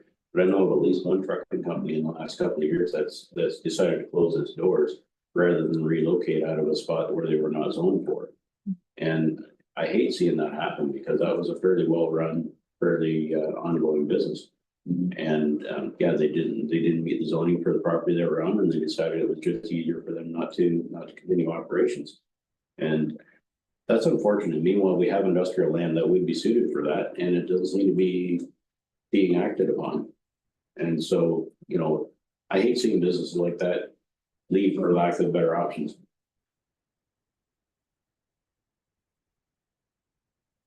Good, Councilor. The problem is it's out of our control. We don't own that. Rhonda has talked to the owner, and they're not interested in doing much at this time. Mm-hmm. That's kind of out of our control. I don't know how you would encourage that land to be developed unless you give some money in.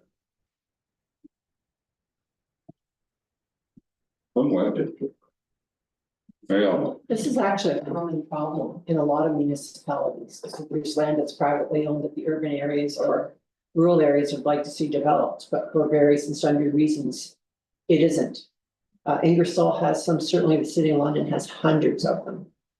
So it's something that's fairly common. In looking forward, there could be something, I'm trying to be optimistic, that does come forward for development of that site that might actually work, even though there's been a business that has left. So there could be future development down the road of something entirely different. But it is a problem that's very common in municipalities with land being in private hands and not being developed on the schedule that the municipality would like to see.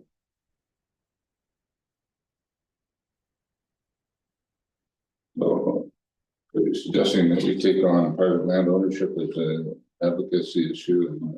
No, I think that if we want to control what happens to the property, we have to own it. It's that simple. And why it may sound simple, it's also very expensive. So. Okay, anything further on 1D or 2D? Move on to 3E, 2E, which is the childcare. Not too much to update on this, just that we have purchased land and it will be closing next month and continuing to work on design for that build. Okay. We heard this morning there's a market for it if there's a facility available. Partner with Oxford, I meant 2F, partner with Oxford County implement safe and well. So this is ongoing, area Oxford municipalities continuing to partner on the Safe and Well Oxford Community Safety and Wellbeing Plan. An update is needed this year by July.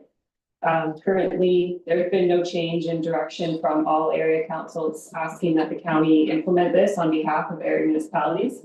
So that is ongoing. There is dedicated staff at the county working on these initiatives, both for the Safe and Well Oxford Plan itself, as well as the DEI initiatives. I've taken a step back from my role with that, since kind of towards the end of last year. Amy Humphreys, who is the city clerk in Woodstock, is now the area municipal rep on the Safe and Well Oxford steering committee. And then I have some policing updates in here as well. The Shared Oxford Police Services Board, so this board has been established. They've had their first meeting in November, and they're meeting on a bi-monthly basis moving forward. The traffic calming measures have been implemented. The Oxford County recommended traffic calming measures have been implemented on county roads within the township.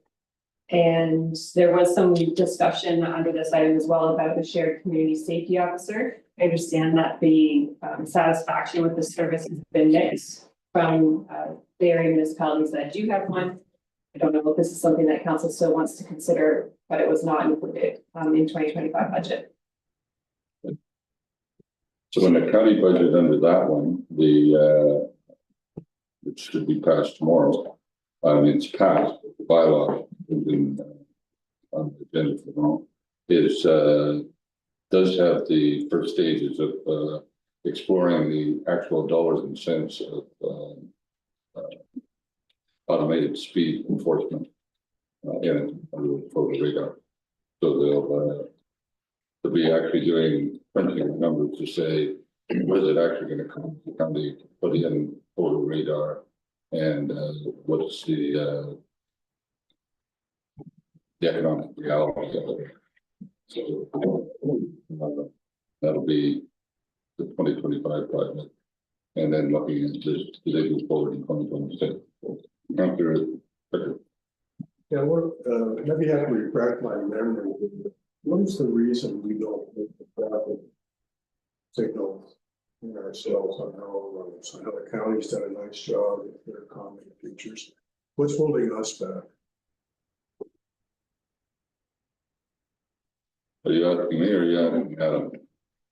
But we could at any time. I guess the thing that will hold us back is cost. It's quite expensive to put those flashing lights, or I don't know if flashing lights, but the speed indicators in the villages. It's quite expensive. Last I heard was $7,000 for $7,000? for a set, yeah, for a village. Yeah. Very expensive. I don't consider that expensive. The one our traffic budget line is $6,000. I consider it expensive. Oh, maybe. You know, we get a lot of complaints about our roads. County's done a nice job in the villages. But, you know, I can think of some roads where we could dodge lines very good, prime example. Why don't we look at that? Maybe we certainly can. We should look at the county to see if because they're recording data as well. They're getting the data off of whether it's actually making a difference or not. Make people know that they can't be fined from them. Or people might just ignore them. I'm not sure. So we can reach out to the county to see if they're getting any results from it. You're sounding like MTO right now. Part of the evolution. That's right. Councilor Boomer, and then Councilor Just on the traffic calming measures, I thought Brownsville was designated as a safety community south of the four-way stop to the south end of the village, and there is still no signs yet.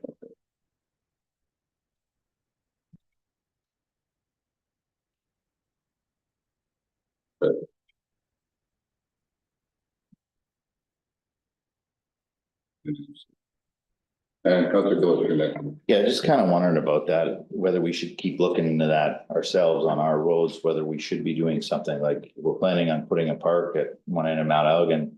That our road to control, like, you know, we should budget accordingly if that's something in the future we're gonna need. Or if there's other roads that aren't on county roads, such as Dodge Line or other areas that, you know, either have a park or a public crossing, we need to look at a little bit more carefully. You know, should we spend that money? I know that people aren't necessarily getting fined from them signs, but I think it is an awareness when people come into a village is like, oh yeah, I'm being seen, and whoever's behind me can see how fast I'm going too. So it is kind of an awareness factor of you're not fooling anybody about how fast you're going. There's actually something that sees you. And the perception, if you happen to be driving by or in the neighborhood and see a certain colored vehicle and the sign's always flashing red, it's like you get a reputation. So it's pretty easy to to call the OPP or a message like that if you're constantly seeing a certain type of vehicle driving by these signs. So I think that even though they're not necessarily, handing out fines, and I think, that'll be a step forward in the future, hopefully for the county. I think it is an awareness factor that does help a little bit more than just, some fancy paint on the ground or whatever. And I know Adam's not a fan of rumble strips, so I won't even talk about those. Okay, so, we'll go to Bookner Way and then Adam. I just gonna make a comment to Adam, that can you get them that they face both ways on the same unit, because Delmer would use them both ways. They're as bad going out as they are coming in. Okay, Councilor Wade. Just a lot of comments on the signs that have been put in Fulton's. A lot of residents think they work very well, except for the traffic that is heading north out of the village. Because if they're on the Sweetburg Road, when they turn the corner, there's no reminder sign that it's still a safety. But if you're coming in from the north on Fulton's line, they say the traffic is definitely slowing down because they're working. But if you're turning north off the Sweetburg Road and you get to the downtown area, there's no signs reminding that the speed limit is still that it's monitored, eh? They say by the time they get by the old milk factory, they're back up to their old habits. Yeah. So I think overall, I think the signs were like on the Sweetburg Road, both east and west works well. And works well coming in from the north. It's just the issue of going north out of the village, but I think the signs do help. I do too. Yeah. Councilor Frederick. I'd like to see more work done on this. I realize that falls on Adam's shoulders, but I'd like to have a more discussion on this when time permits. Because I see the same thing in Sweetburg, guy. I'm driving in and out all the time, and people are slowing down. It's made a noticeable difference. But when you get on Dodge Line, it's real. People have been asking for stop signs, and now they're saying, well, why can't we have the speed signs as well? Okay, Adam, your turn. Yeah, no, we do collect the data from each road every year. When we do see an alarming rate speed wise, we send it off the OPP, and it should say that nothing is ever done when we send that off. We get a very little blurb back from OPP saying, okay, thank you for the info, but nothing's already done. And in my opinion, we already pay for speed enforcement through our OPP contract. Now you see them out on the 401. Most of the time they'll do a blitz 2 or 3 times a year between 9 and 6. Yeah, they're going to get a whole bunch of people. They're going to show that they're getting fines, but they're not doing it in areas that, my opinion, need. I mean, people shouldn't be speeding on the 401, but if you're speeding on the 401, you're probably not going to kill anybody if you go off the road. Or if you're in Dodge Line or Malvern Road, you shouldn't be speeding through those little ones, right? You should. There's kids, there's everybody playing. So we send that data constantly, and we never see any result. So I think we should maybe push the OPP a little harder and say, okay, why are you not doing focus patrol in our areas? Why are you doing it on the 401? Yeah, your numbers look good, but what are you doing on the 401? Right? Come to Brownsville, come to Delmer. And we can't direct them, but if it's but it's one of those things like, well, why aren't we? Yeah. Councilor Gutman, then Councilor Frederick. Well, to Adam's point, I was on my way home from, I think, a meeting here a few weeks ago before Christmas, and it's 2 o'clock on a Tuesday afternoon, and you see a cruiser setting up a speed trap just on Fulton Road, just south of Crows. Dude, you think he's gonna catch at 2 in the afternoon? You gotta be there when the people are there. Right? And so they might say that, yeah, they're doing enforcement, but is it at useful times? Is it at 7:15 when the rush hour is coming through from Cami, or at 3:15 in the afternoon when they're coming in? Like, they've got to do some analysis on when the bulk of the traffic is traveling through some of these areas, and then do your enforcement. So, go ahead, Adam. We do basically that analysis for them. The data we send them shows them, okay, at 7 o'clock every day throughout that week, it shows vehicle speeding or really speeding, if it's 120 or whatever it is. That data is there for them. I don't think that they review it properly or what the issue is. We do that analysis for them. Councilor. I had comments from a parent of a OPP officer And he had commented to them that it's very difficult, very frustrating for them because they can set up a speed trap and within 5 minutes, it's on MapQuest, it's all over the place. So it's very frustrating and they cannot hide because it is entrapment. So they get thrown out. So it's frustrating for them as well.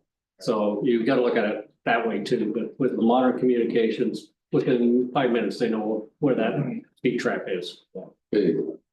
Councillor Yitman and Councillor, Gill.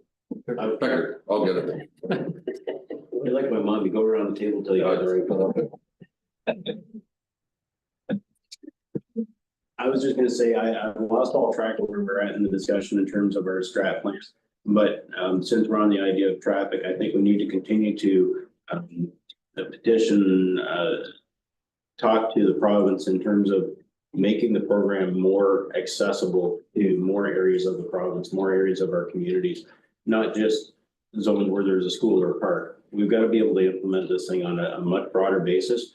I also think, you know, the analysis that we saw in one report from the county a month or two ago in terms of the cost of the program, I think their costs are hugely inflated. I cannot see for the life of me how they're going to spend 5.5 full-time positions on implementing photo radar in Oxford County. To me, that just seems like a gross waste of personnel and tax dollars. I think it should be able to be done for an awful lot less. But I think we need to get this thing into more areas so that a village like Culloden or a village like Ostrander with no school or anything in it can still have the ability to implement this system. I think the more we can implement it across the county, the more cost effective it's also going to be for us. Anything else on that? And then I'm just looking at the time. Councillor.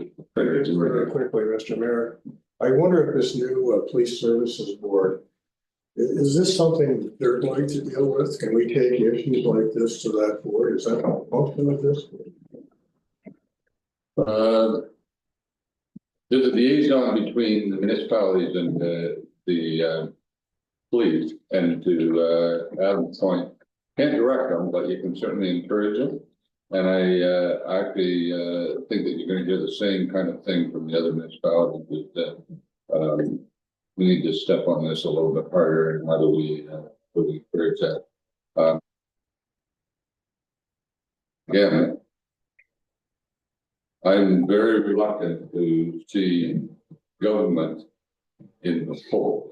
They can make all the laws they want, but enforcing the laws, pretty soon, I don't like people live on that road, and therefore they all get them. Those kind of things happen way too easy. So anyway, it's certainly on the police services board. We meet, I think it's. Well, Mr. Mayor, I had other questions because they're part of the agenda, but I'm not going to ask them. I just would like clarification at some point. What kind of issues that board will deal with? If it is an area we take our concerns to that board, and will they be dealt with? That was the conversation. We can leave that. And Nicole, are in terms of reference at the next meeting? Yes. I haven't read the agenda. The board's chair would like to request that the board comes up with, sort of what in line of what Councilor Baker is asking, a welcome and an overview of what the board will provide to the board. So there's more clarification on what issues can be brought up and what services they're looking for. So the last meeting basically they elected their chair. So as far as they could go, now they're going to start into business at the next meeting, and I hope a ball over the next couple of years. So, okay. The last one is core opportunities provide for arts, culture, and local arts and culture and businesses. Anything there? I just want to take a break. Yeah, no, not too much to add there, just that, as I already mentioned, the Engagement Forum Committee is working on a community event for May, and we will be including and sending out invitations to local artisans as well as local small businesses to participate in that event. Or something new. So, Councillor Gillis. In saying that, is there a possibility of having like a directory or something of businesses within the township or even within Oxford County that we can kind of promote. I know whether RDOC would have that information. Like, it's hard for me to tell somebody such and such business exists in the township if I don't even know. Like, I do know a handful of different ones that, you know, either we've talked about here or I've driven by or participate in, but there are a handful of other ones. And, you know, I would like to be able to promote our own businesses or within at least countywide of these, especially rural ones, because they don't get the advertisement or the uptake as some of the ones that are in the bigger cities. And I think that would be something worthwhile to promote at our event. You know, like maybe they don't necessarily have a table or where's that thing, but like, hey, you know, if you're looking for this, this is a business that would have it to promote within our township. They have a list. I know they have a list, but it's getting it out to other people. It's like, hey, I didn't know that existed. That's their job, is so that you do know it exists. So perhaps REDC would share that list with council in the next meeting. That is, yeah, okay. Well, there's a list already prepared, because then what places are on it or what aren't. Okay. Is there anything missing that we may know about? And the problem with the list is that it's constantly having to be updated. You know, I mean, that's you know, somebody else will start another business, country of it. One of the ideas we talked about at Mount Elgin Hall Board last night for a fundraiser was the potential for a Taste of Southwest Oxford event sometime in the spring in Mount Elgin. And so that kind of goes along the lines of supporting local elite food vendors, if nothing else. So not said for sure that we're going to go ahead with that yet, but it is one of the things we're looking at. Good. Anything further on that? And then we'll break for 5 minutes and then come back to safe and secure community. And some of this is already covered. Nothing else? All right, 5 minute break.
3A. Yeah, Julie, and you're gonna, This one, we have talked a lot about this already, primarily the establishment of the Police Services Board and implementation of concurrent traffic calming measures. There was information about the Cam Safe program that we had shared several times through township communication channels, but I don't think we've done it again recently. Okay. If there's any comments, questions, direction? I think we should promote the Can Safe again, and which you do read on, you know, every once in a while somebody's saying, oh, there was a prowler around. Okay, anything further on that?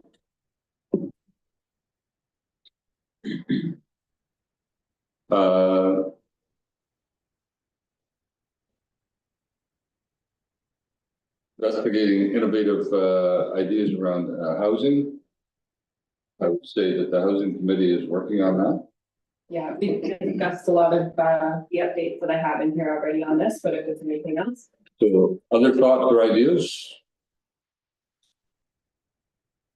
I work with that committee some credit. They seem to have lots of willingness to think beyond normal, outside the box, if you like. And I wouldn't say we've had a lot of results, but I think there has been a lot of willingness to think and to try and figure stuff out. So I'm actually quite pleased with that. At some point, one of the ideas is going to work. So, Councillor, Well, I guess the biggest thing we run into at the committee is we're always stymied by the lack of available land. We just don't know that we can build anything.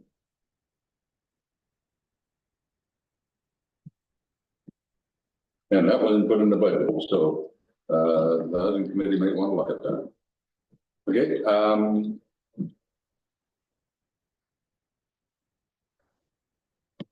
The C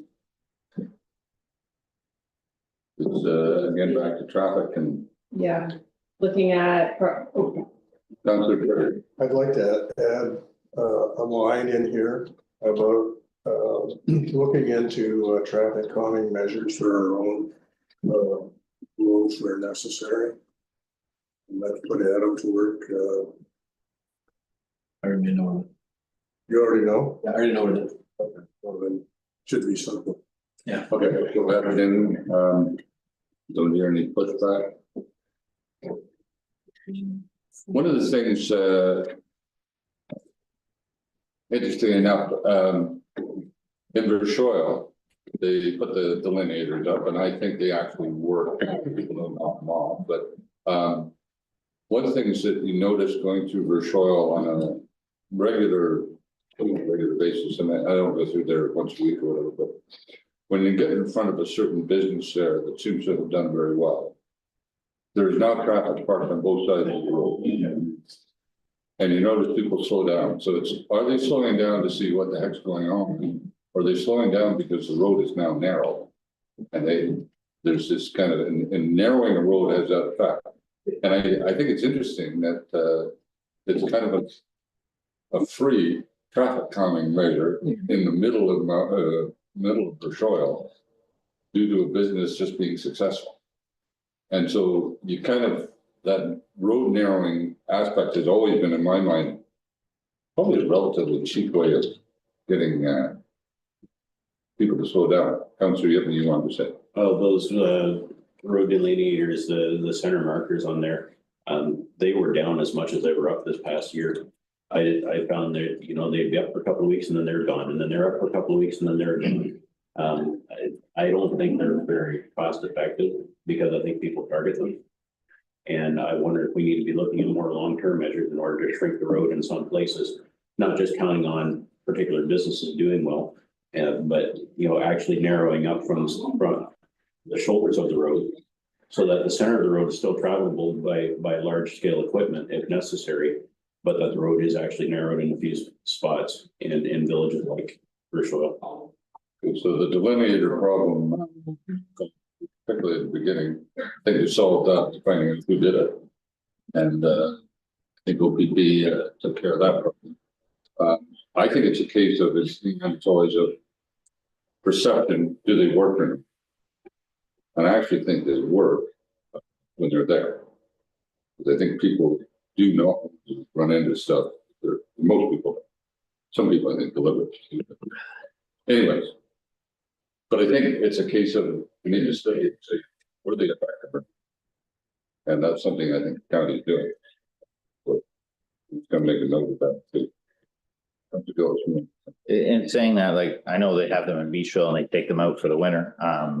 The last ones they put up were a heavier make or whatnot. It seemed to stand more than the ones they started with. I still think the signs do way more than what Delineator does. And more people complain about, you know, those signs are broken more often than not than ever saying anything about having a problem with the sign. So that's just the feedback I get anyways. They say the signs are worth the money, the delineators, the county could use their money elsewhere. Kind of the messaging I'm getting. And the reality is that actually true? Like, and that's what I'm perfectly willing to see what the data tells us, so. Okay, anything further on 3C?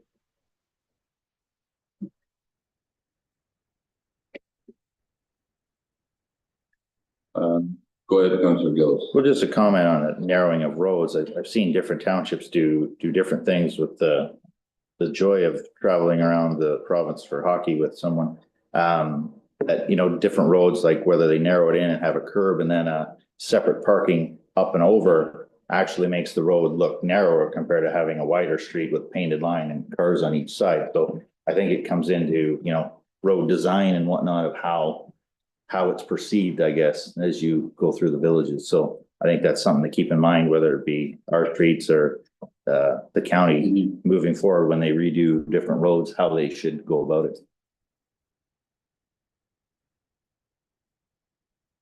Any others?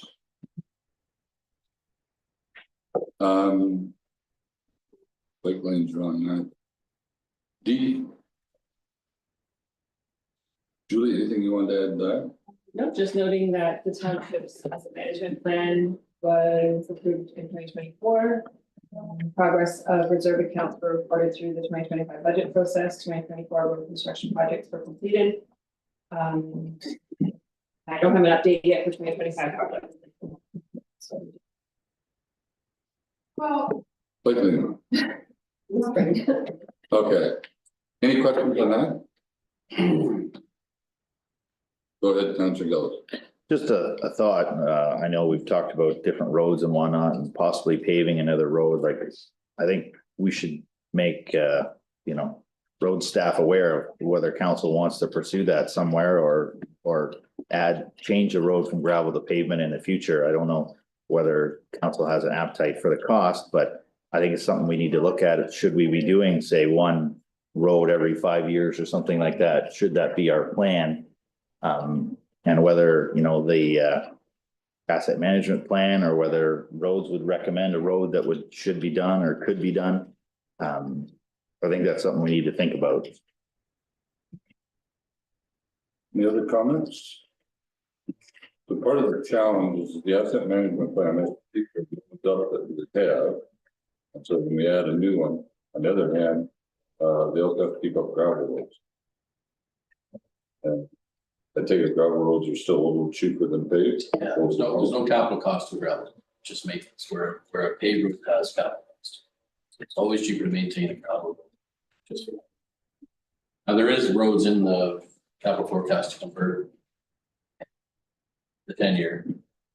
Has roads in there, and it doesn't meet the threshold of 400 cars per day to convert to a hard surface, but the Keswick Road is in there. Keswick Road and Crouch Road are currently built ready for gravel. Road from 19 Zenda and Keswick from Durham to both built ready for asphalt. So those are two roads that we could convert to.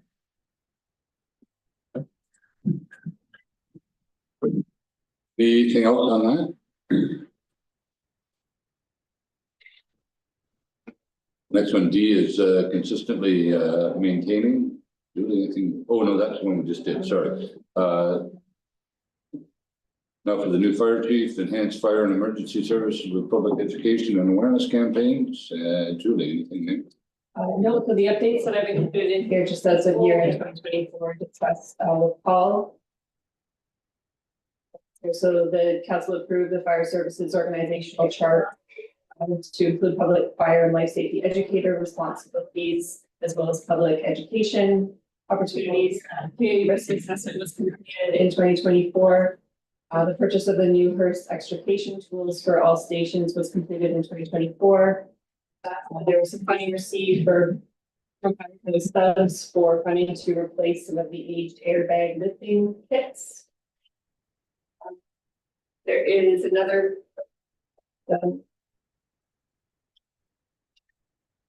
there's been some training, specialized training for firefighters, electric vehicles and alternate fuel sources. The pumper RFP closed on March 28th, anticipated for delivery in 8 months. There will be an RFP going out for a new tanker in 2 with delivery in 6. There are still fire safety plans needed for all of the township halls.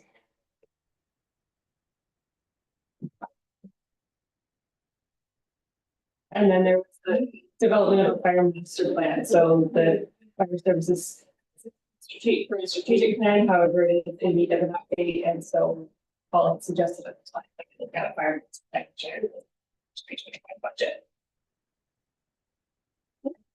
Councilor Brendan. The one thing that jumped off the page for me was this public fire and life safety education. I don't know whether we're getting bang for our buck there. Yeah. Actually, what specifically has been done is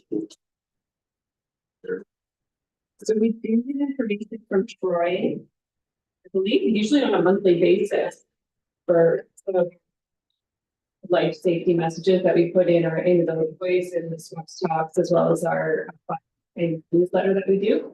So we do work with him to get some of that information, and I believe that he works on coordinating some of the public does, but I'm not too involved in that. So at some point we should look at it and receive for our money. That's my question.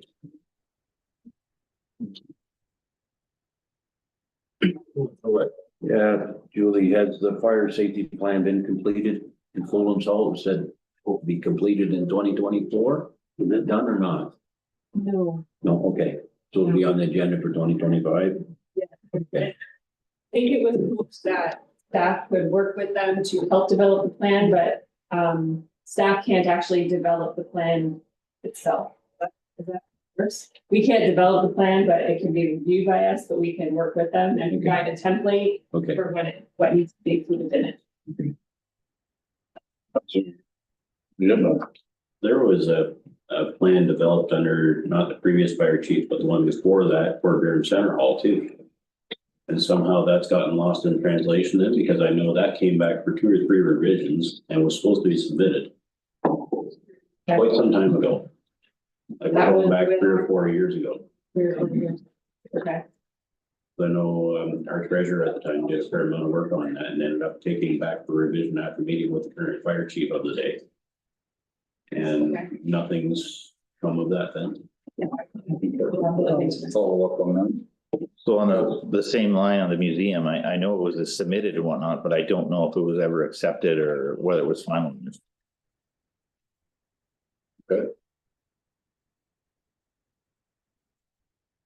Was that? So that was also 3 or 4 years ago? No, I'm gonna say less than that, probably. Last year, I think.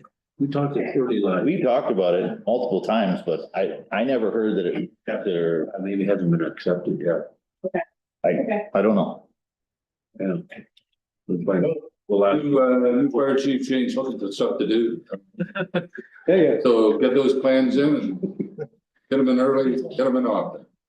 Okay, Problems will all be solved by next month. hey, Problems will all be solved by next month, right? shouldn't take them long. Anything else under the fire? That was the fire safety plan is one that jumped out at me too, is that probably should try and get these cleaned up, and then, are they, an annual review or a 5-year review, or what are they?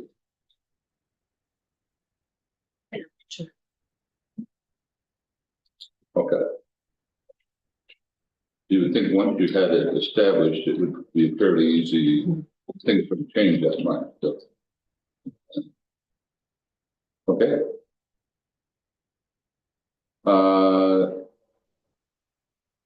I'm on, oh, that was, 3, nothing else on 4A? Township's overall carbon footprint. So we did review and update the township's energy management plan in 2024. The electrical audits are continuing for township facilities that haven't been done yet. Brownsville Hall will prioritize, actually, I believe it has been completed, but we are still waiting on the details of the results. That's it for that section. Councillor Yitman. Can I just back up into section 3? It seems to fit there more appropriately. It's safe and secure community. We did radon testing in the basement here a couple of years ago. Where are we at with that process? Like, is it deemed mitigated or not sufficiently high enough to cause issues, or just thinking in terms of both current staff, but for future uses of this building as well? Yeah, I think we tested for it in 2024 again. 6 months. It takes 3 or 4 months for the test to be completed. You set the thing out and you wait. Yeah, I'll just double check on the results of that, but if there's 2 tests in a row that are consistent with high levels based on the definition, then there is an obligation to do something about it. The last one, though, it was below, it was acceptable levels. That was done, I think it was like end of 2023, 2024. Yeah, I'm just thinking in terms of potential uses for this building or future marketability and that sort of thing. Anyway, sorry. Nothing more than that. Right, back into 4 then, 4A, anything else? And it's short, medium, objective. A study on the economic and environmental impacts of EVs and solar panels. Can you put that in? I had talked to Earth about it. I think they're just so busy with other stuff that they haven't got anywhere. Council did one, but they're looking at doing another one, so I think we should add that to it.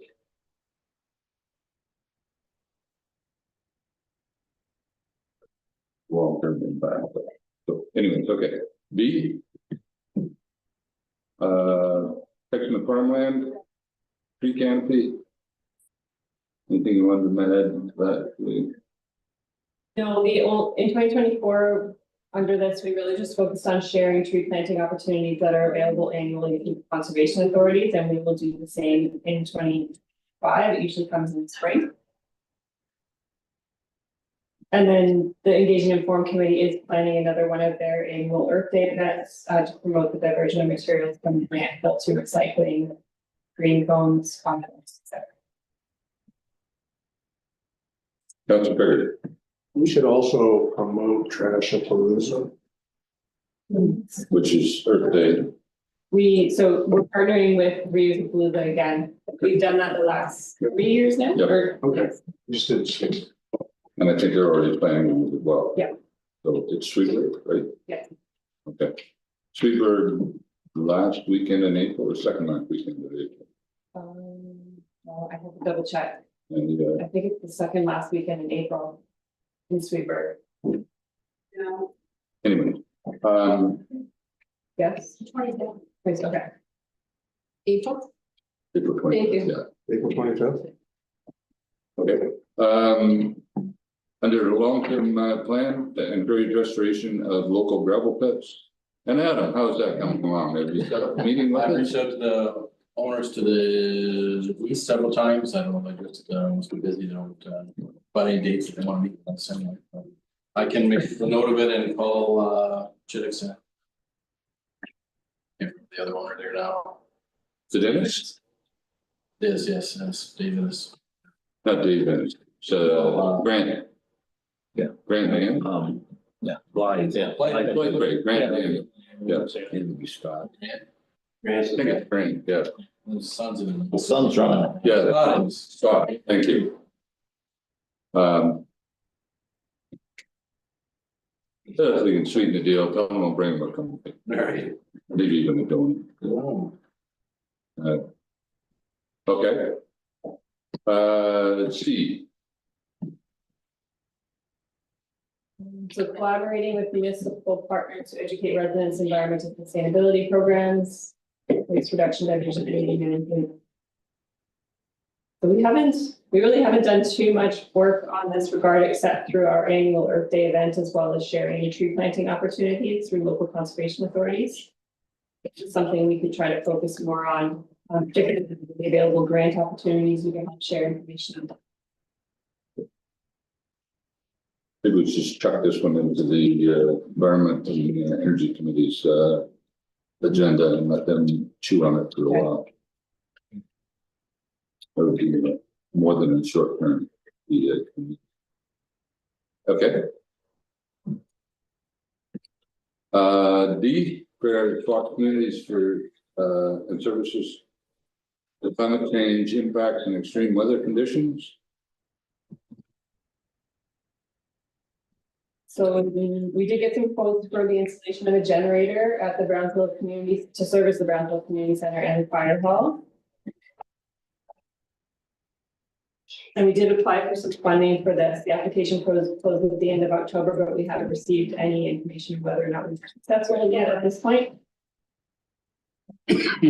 And also in 2024, there were some more solar panels that were purchased and added to the fire hall, although they haven't been installed yet. So that's something I really don't know the reason for the delay on that, so I'll have to follow with that.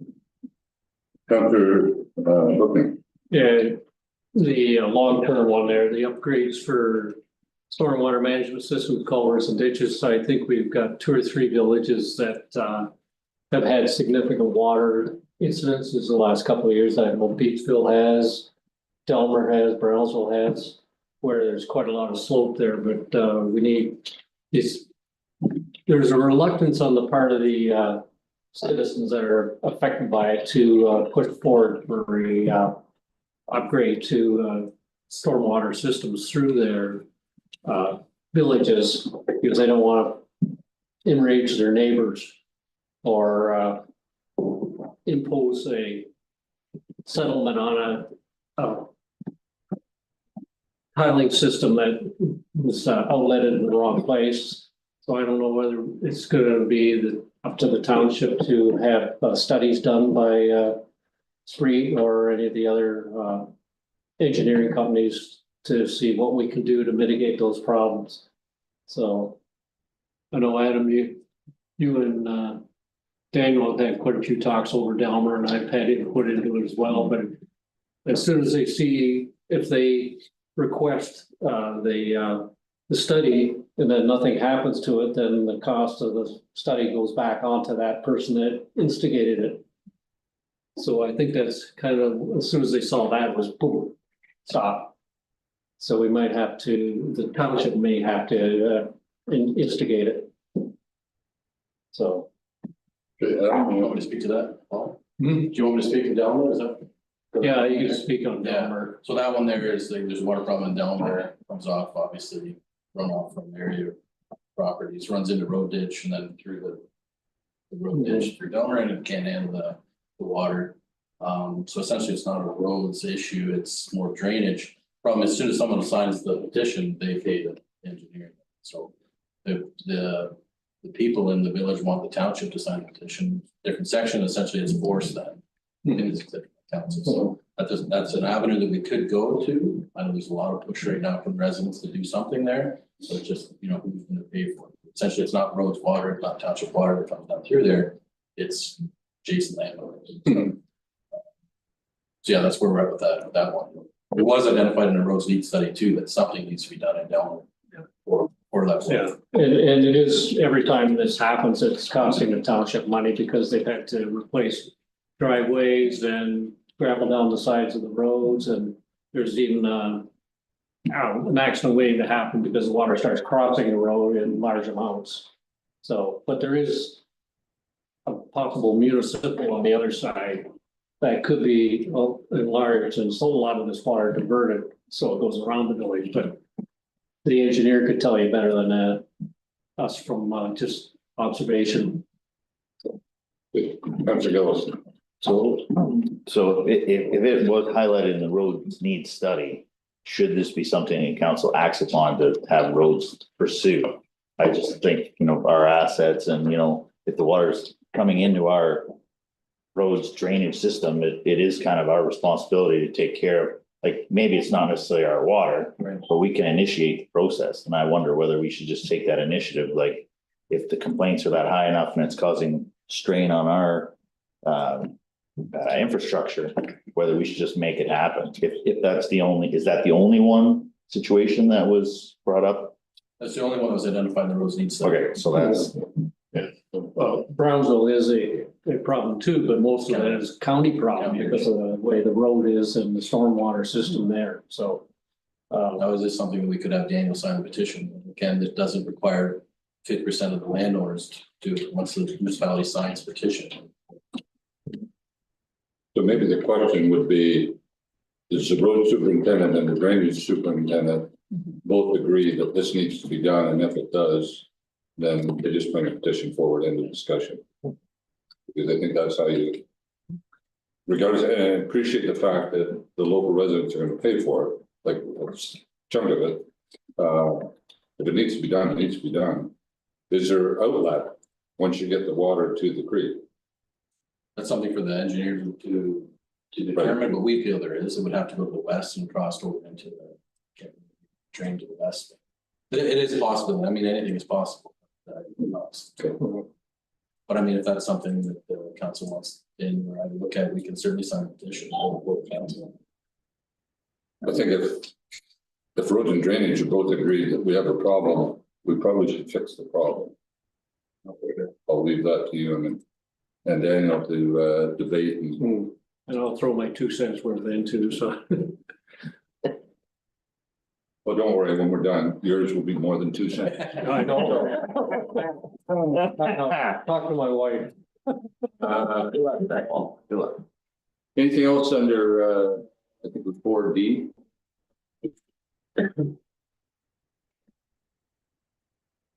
I wonder if this is another one that probably the Energy and Environment Committee should be looking at, as well as to, is there things that we should be encouraging through public education? Things to prepare for it. Something as simple as, that people have the 72-hour, emergency kit, that sort of thing. And I realize it's also maybe emergency services, but and what can they do to protect themselves? So.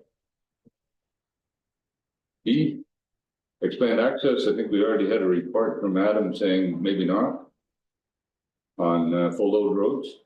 They did report to council back, September, I guess, requesting to make some roads full load. F,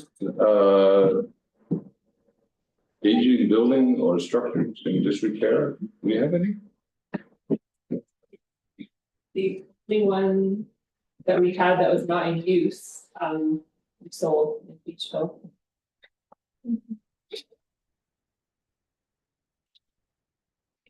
The way of solving your problems. Okay, G. We've kind of covered that. Are we bringing forward a bylaw or a bylaw amendment to size of houses to reduce to the minimum required for residential dwelling? Yeah, so council provided direction on that at the last meeting in December, so I'll just be sending the application through to planning staff to get that process started in the first quarter. Anything else said? Sorry, Councilor Gillis. I think that, I remember a while ago, the county come through with a program where that talk about ARUs and where they would be appropriate, whatnot. I think we should continue to advertise that amongst our staff or not staff, amongst the community of, you know, making them more aware of what they can and can't do regarding that. And what the process to be able to do that would be, just to people, whether they're interested in the idea of what they would have to do or whether their property would meet the qualifications to be able to do that. Because I think there are some people that are looking into that or have thought about it and just don't know the ins and outs of it. Tillsonburg had an information night for residents on ARUs. It may be something that we could have at an information night as well, like besides anything that is to be done, what the public would be interested in, maybe the first contact.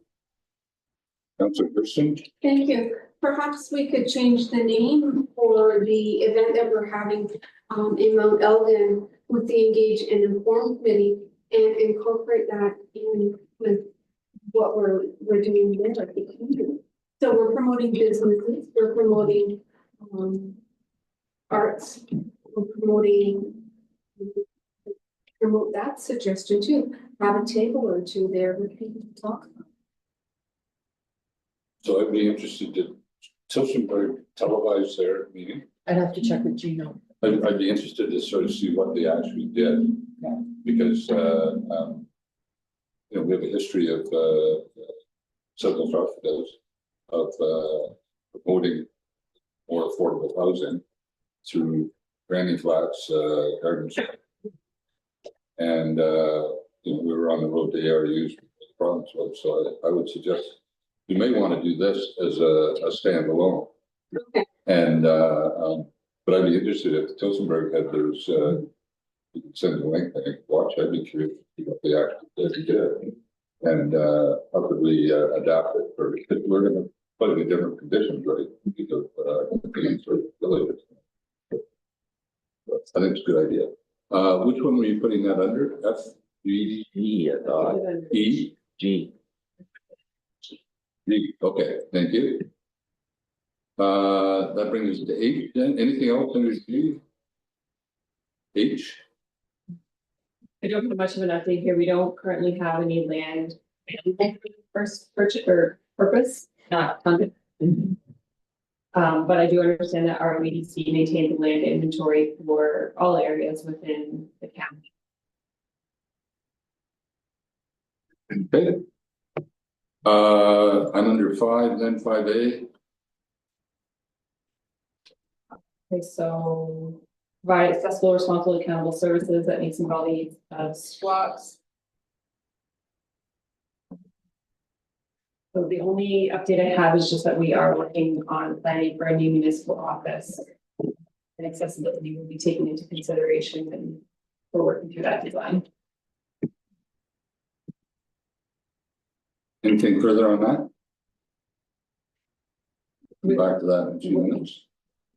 With respect to accessibility, I did already mention we are looking at the main issue that was brought up with some of our calls is just ability for people to use the washrooms with some kind of accessible door opener. So that is something we're still trying to get some pricing on. Good. D, continually improving planning and operations and government processes, policies, etc. Anything there, Julie? Councillor Yipman, just Julie, did you want to comment? The only comment that I have on this one is just that there's often reference to red tape, and we've had a lot of conversations about that. You know, red tape is process, and part of the reason we have that process is to make sure that we're meeting all of our legal obligations and making sure that, you know, things are done the way that they're supposed to do. So there is still process required. So I guess when it comes to red tape, if there's something specific that council has in mind, we would be looking for feedback on that and some direction from council on that. Okay, Councillor Yipman. Have exactly some such feedback. It's also a discussion item further down in the agenda, but I'll bring it up now. I think we need to replace our current contract and terminate our current contract with the company that we've hired for building services. They seem to thrive on red tape rather than in fact reducing it or driving projects forward. So I would like to see that contract canceled forthwith, and that we examine other options for the position of CBO here in the township. Okay. Closed session? item? Potentially. Okay, it would be potential closed session item, so we'll keep moving along.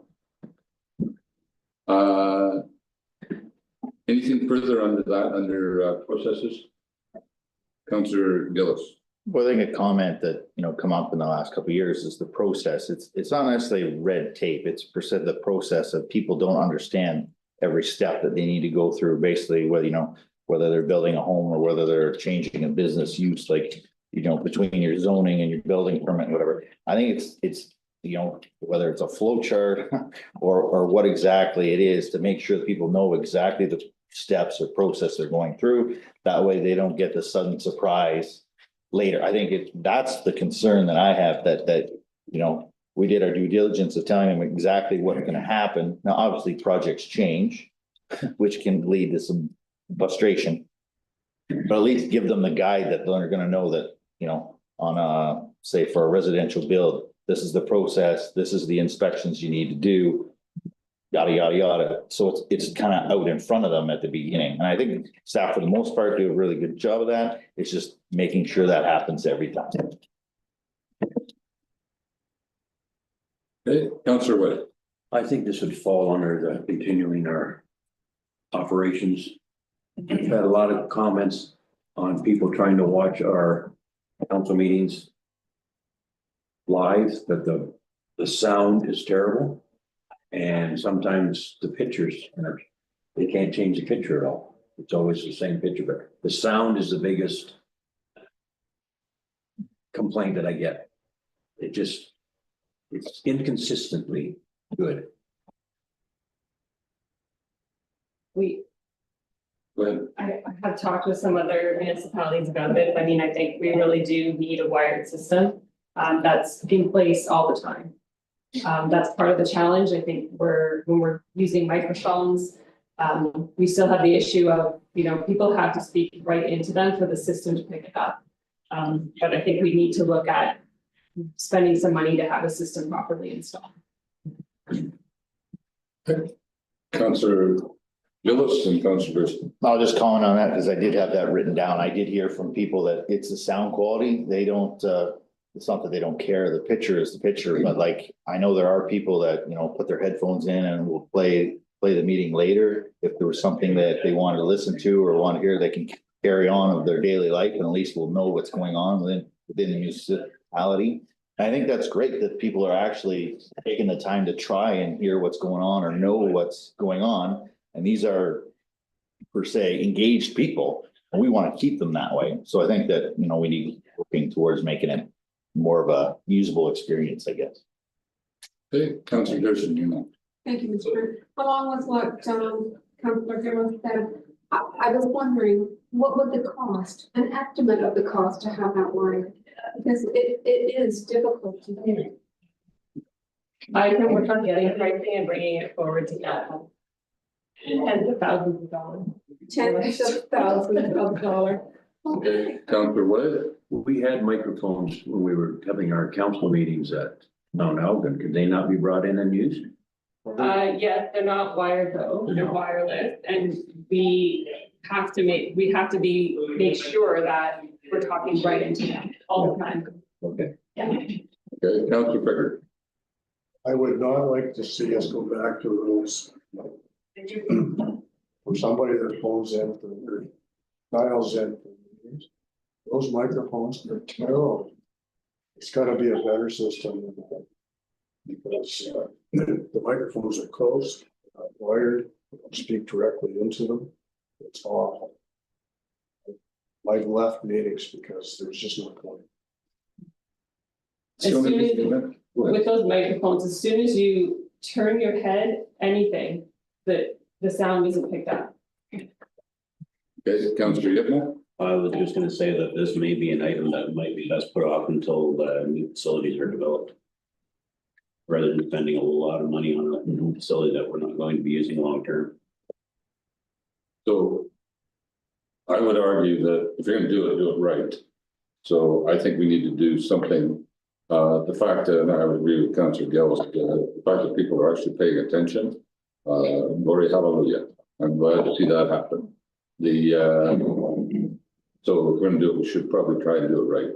Some of it is though that people could actually speak up and speak a little clearer or more loudly or whatever, so that people can pick up on these things. And I would just remind us that although we may or may not have purchased land, apparently we are in the process of it. We don't have a new building built yet, and we have no idea what that's going to look like or how much it's going to cost. So in that new building, I would absolutely say we need to have that kind of facility. But would this be adapted from one building to the next? I don't know. That's beyond my pay grade, fortunately.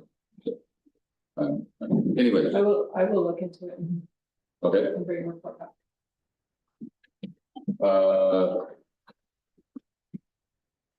Anything further on that?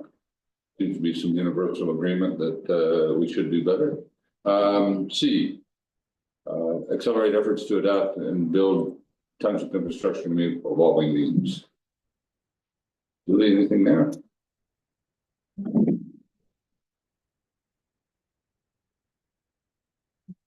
I didn't really have, just that we have approved the asset management plan. Phase 2 will be coming in 2025. I guess under this as well, we will be looking at the stormwater and maintenance and operations and financing plan in 2025.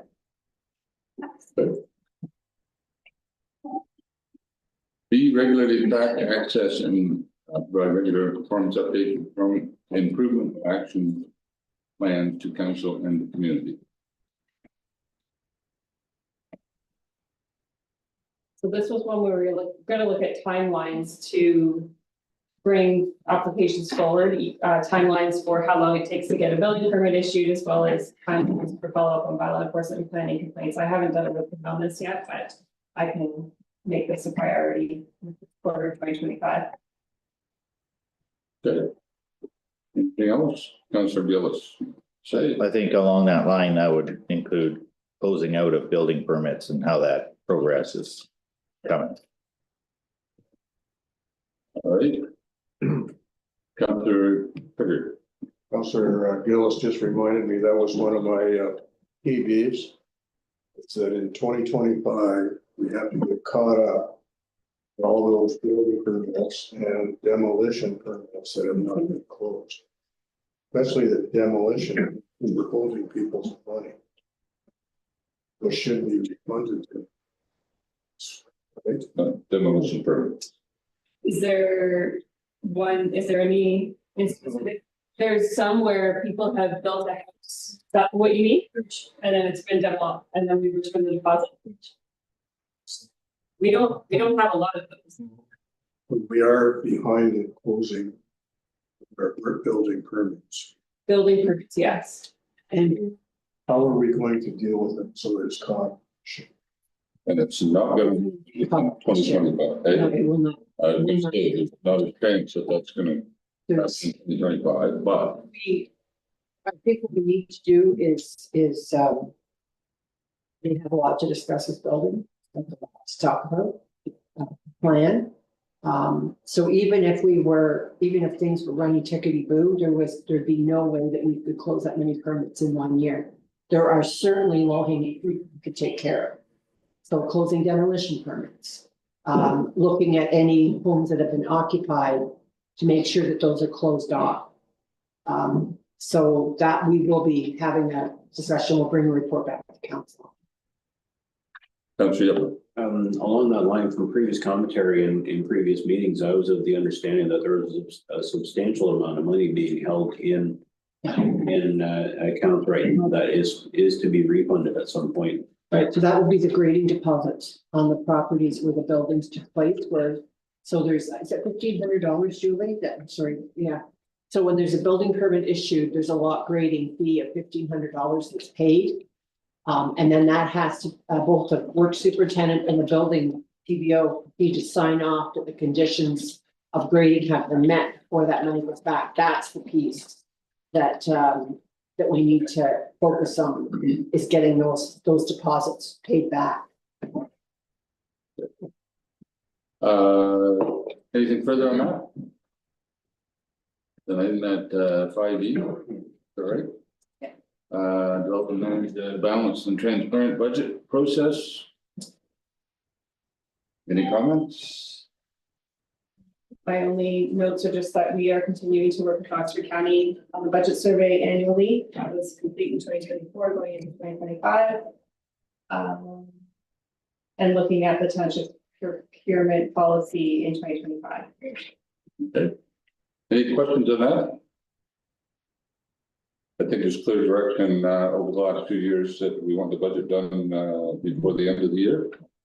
That was accomplished again this year. Thank you very much to everyone. Anything further than on this?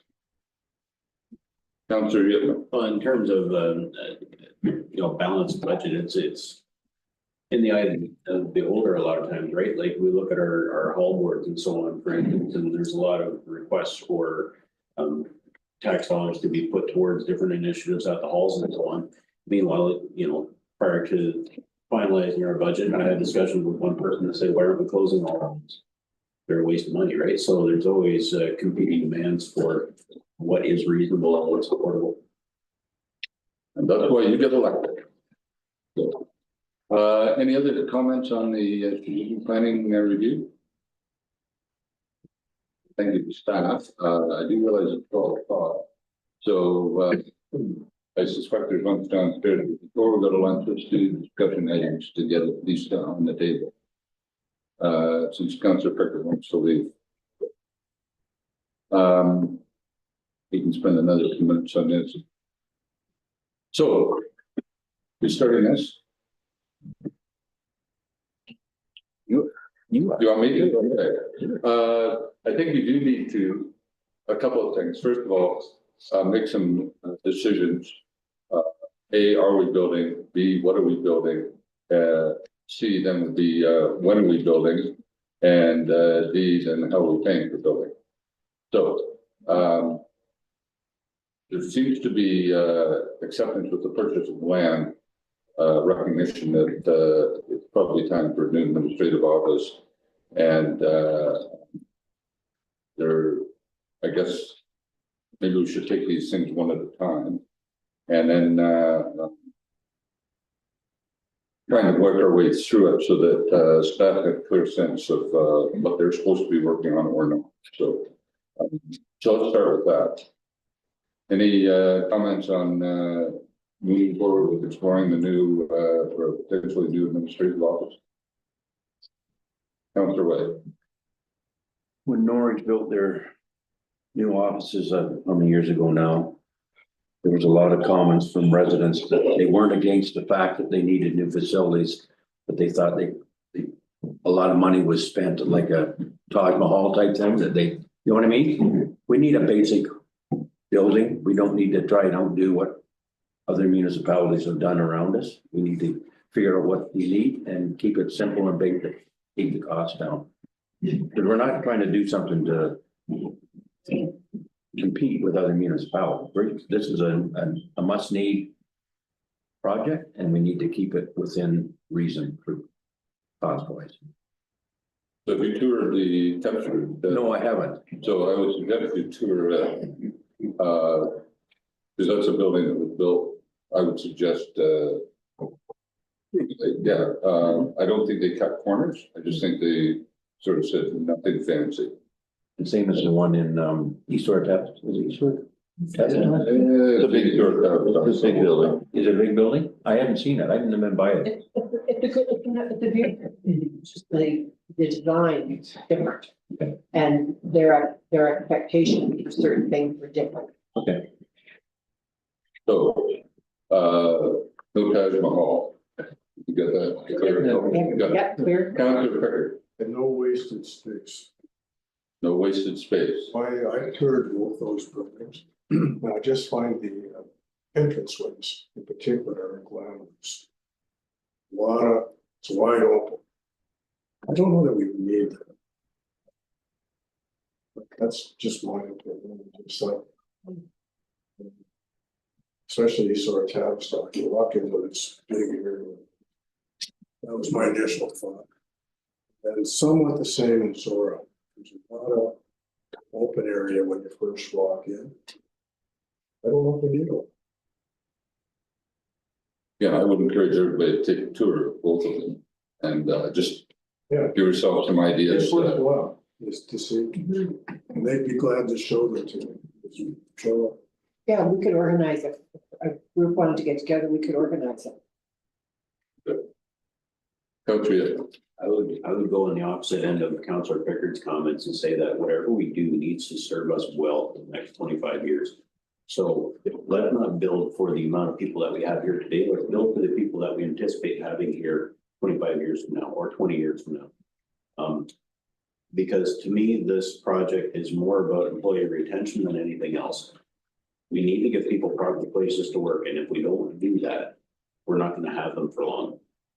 And so whatever we do, I don't want to start stacking people into boot closets, 5 years down the road. That's not in the future.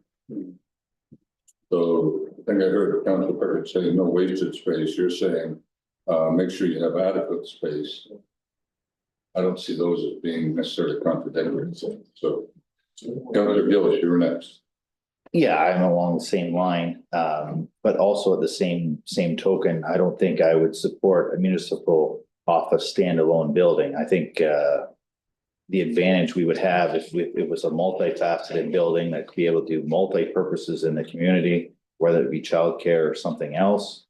I think by doing something different compared to the other municipalities, like a multi-level, there's advantages there of space that can be used differently. And obviously a different footprint compared to some of these other ones that have been recently built are quite expansive buildings based on what's been done. I don't necessarily know that it'll be cheaper going vertically, but you got to deal with make the most efficient use of the space you have. I think there's multiple things that got to be put into this building. Not only is it to help staff or whether it's sound quality or make council meetings or stuff better for the public. But I think in Councillor Yitma's comment, it's like a 50-year, this is a 50-year building or plan, not just 25. So I think, when we talk about energy efficiency and stuff like that, I think we have to really narrow down like a bunch of factors to make this worthwhile. And I think that it'll be the group contingent of all that information that'll make it support it compared to just a building that's just doing one thing. So, Councilor Thurston, Thank you, Mr. Mayor. I would like to just take it back to what was presented by Rebecca Smith. And Rebecca mentioned in her presentation about, would it be a condo? Would people own the apartments or the units that they're living in? Or what are we going to do with that? Are we just going to own the entire building? Are we going to rent out? Are we going to be the landlord? So that kind of thing needs to be decided. I think that's part of 3 or 4 steps down the road when we figure out how you're paying for it. Are we gonna own it? Is somebody else gonna own it? Are we providing the land and some other, and we simply rent the administration building just as somebody else rents the childcare if that's gonna happen. So I didn't hear a pushback on potential for administration building, caution around how much space do we have, make sure we have enough, but make sure we're not wasting what we do have. Thinking about for the long term as far as longer term investments, because it is a long term investment. Looking for longer term paybacks. So that's sort of, anything else that you want to raise, Councilor? Well, I agree with the multi-facet approach of building. If there's a daycare there, it's a more incentive for younger staff members because it's easy access to childcare is right there. If things come up, well, then they can take care of it in a timely fashion. And it's an incentive to hire. The other fact is that I think when we gave approval to phase 6 of the Mount Elgin developments, that the one thing we did here was why building here when all the things you need are in Ingersoll and Tillsonburg. So with the multifaceted building, we can bring some of those closer to the community that is growing.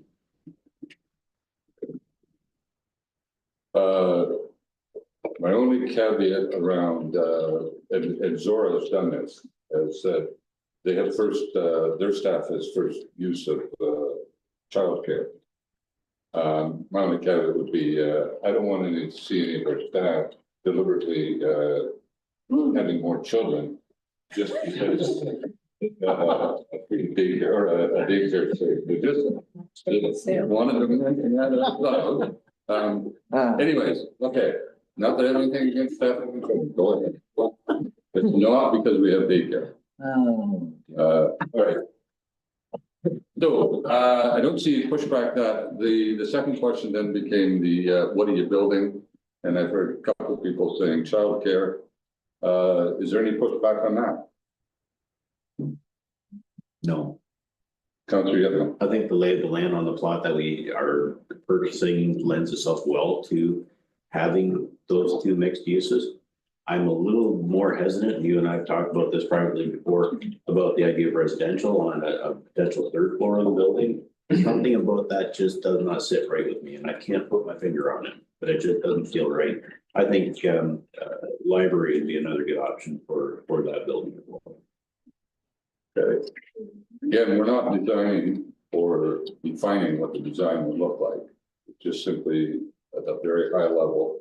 And that's what I was sort of trying to get to was, because then if you know what you need, then it's a lot easier to find somebody to help you actually paint a picture that we could understand. So I didn't hear any pushback on potential childcare.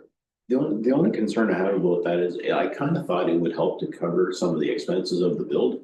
And from what I'm hearing, that's not the case. No. And so that kind of bothers me a little bit.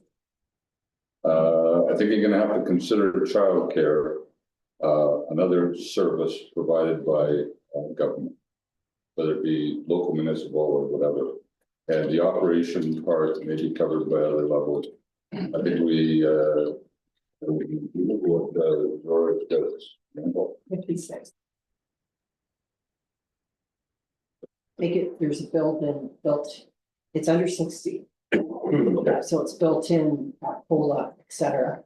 So I would be happy if we could get the interest back on whatever we built. Quite frankly, I think you'd make a 20 or 30-year lease debenture to be able to get any kind of principal back. So just keeping that in mind, I think we need to be upfront about these things. I'm in full support of doing it. We provide lots of other services the community needs. And this may be one of them. Okay, go ahead, Marianne. So the only other, we were looking at, Alan was looking at the floor plan of just the high level floor plan. And the council chamber for the proposed build, just first blush, is actually the same size or smaller than this. Small, what half the size of this? Yeah, small. So because of the footprint of the building, and we're looking at the footprint, so this is very high level. So there is a possibility, or there could be an option of going third floor for the chamber. If you were looking at a third floor. In which case, potentially library, whatever, it's all very high level right now. But we can't go higher than 3 without there being fire implications. My understanding is if we go to 4, then I think there's a servicing component that goes with that, based on my conversation with Paul. And certainly Shane and staff have not discussed that yet. But so anyway, just as a and I tend to look at things backwards. So I would look at it, when do you want the building done? Then what is it going to provide? And then work back the planning to when we start. So if the plan was to have the building up by the end of 2026, just as an example, then we know what our time frame is going to be, working back from the beginning of this process. If you don't have that date in mind, it can sometimes mean that this process is longer than what it needs to be. So just as a perspective. So I think we're a step behind you, where we're still trying to establish what exactly is this building going to be, right? So Mhm. today I heard from council, no pushback on the idea of building. I've now heard no pushback on the idea of men and childcare. The next step would be, regardless of design, because design is, there's 1,000 million different designs, anybody can design it, I could design it. Not that you want to work in it, but just, I think it's, so let's not kind of start curtailing us too far. I would just say, is there interest in multi-use beyond, a third, like using a third floor? Whether it be library, housing, council chambers, whatever.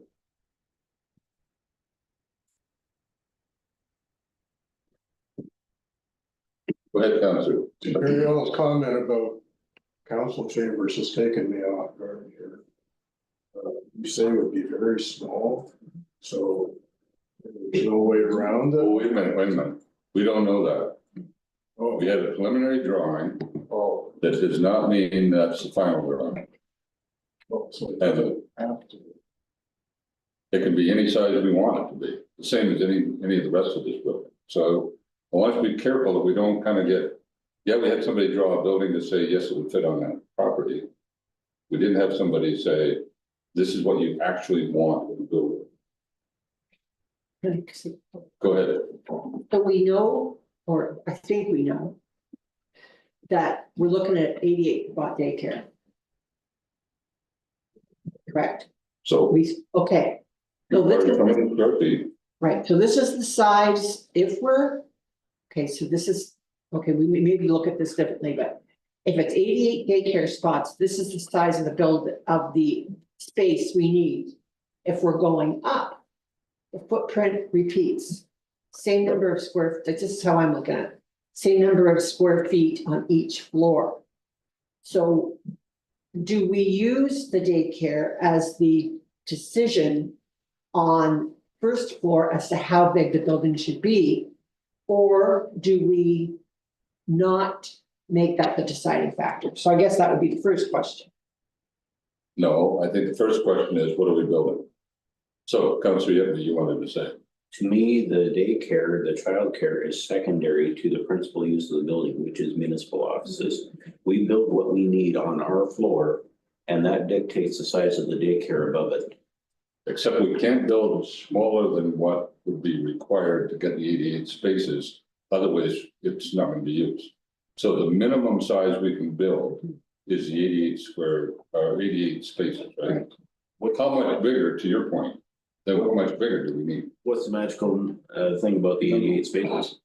That's the, from what we understand, is what attracts a third party to want to run it. Is we need at least this number of spaces. Anything less than that could cut down on a third party being interested in running that facility. They have to have enough children, customers, whatever you want to call it, to be able to justify their operating expenses, and 88 seems to be the number. 87 maybe works, but I would caution us to say, okay, we're building this, to your point. No, if we build a little bit too big for 88 spaces and they got 95, don't worry about it. I would rather do that than say, no, we're gonna make our office too small just to take care of something upstairs. Right. I would be very cautious of doing that. Anyways. Okay. Councilor Yitman and Councilor Gill. One concern I have around council chamber is we sit here once every 2 weeks.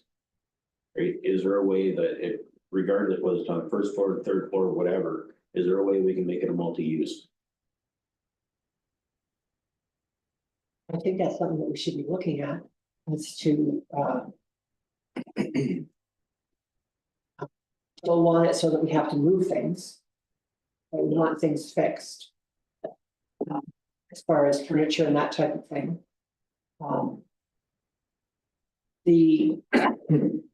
Some of the other municipalities have added a room. For a community room as part of their build. Or in EZT's case. Their council chamber, actually, their new council chamber, there's a section at the back that can be divided. For community space, whereas Laura has an actual room where the entrance and exit is that room. So they don't come through the whole, necessarily come through the whole bill. So, sorry. Councilor Gillis, you're next. Well, talking about spaces, I think it is a goal that, that 88 number for childcare is important, but also with the topography of the land, the way it works out, you could build that building where the second level, because of where the ground is, could be actually bigger than the bottom space of and I think we're getting a little bit lost in the weeds, as the mayor says sometimes, and like basically, we want childcare, we want municipal office. Okay, let's figure out how that's gonna work, whether it's all on one level or part of it's in 2 levels. I think that's for us to narrow down of what works out best. To me, it doesn't bother me that if the council chambers in another floor, like, that's not a deal breaker for me. Obviously, the building's gonna be accessible, whether there's an elevator in it or not, that's gonna be not for me to decide. So it's not like you're restricting people that can't get to that level to go to a municipal office. So it's whatever works. And say there was something, part of the administration part on another floor, I would think that, it would make sense. This is outside of, big plan here, but like an office or a meeting space at a different level is not going to be used all the time compared to having everybody administrative wise on the same level. I see the importance of that compared to having 2 or 3 put somewhere else, which is kind of what we have now and what we would try to avoid. And if it did take up space on another level, we'd have to accommodate what would work on that with it, whether it be a rental space or medical space or library space. That's not for us to decide. It's just, we're gonna need, say, main level of this many square feet. If it works for said building, we have to take so much of the second level, third level, and then there's so much left over and we do with what's left over.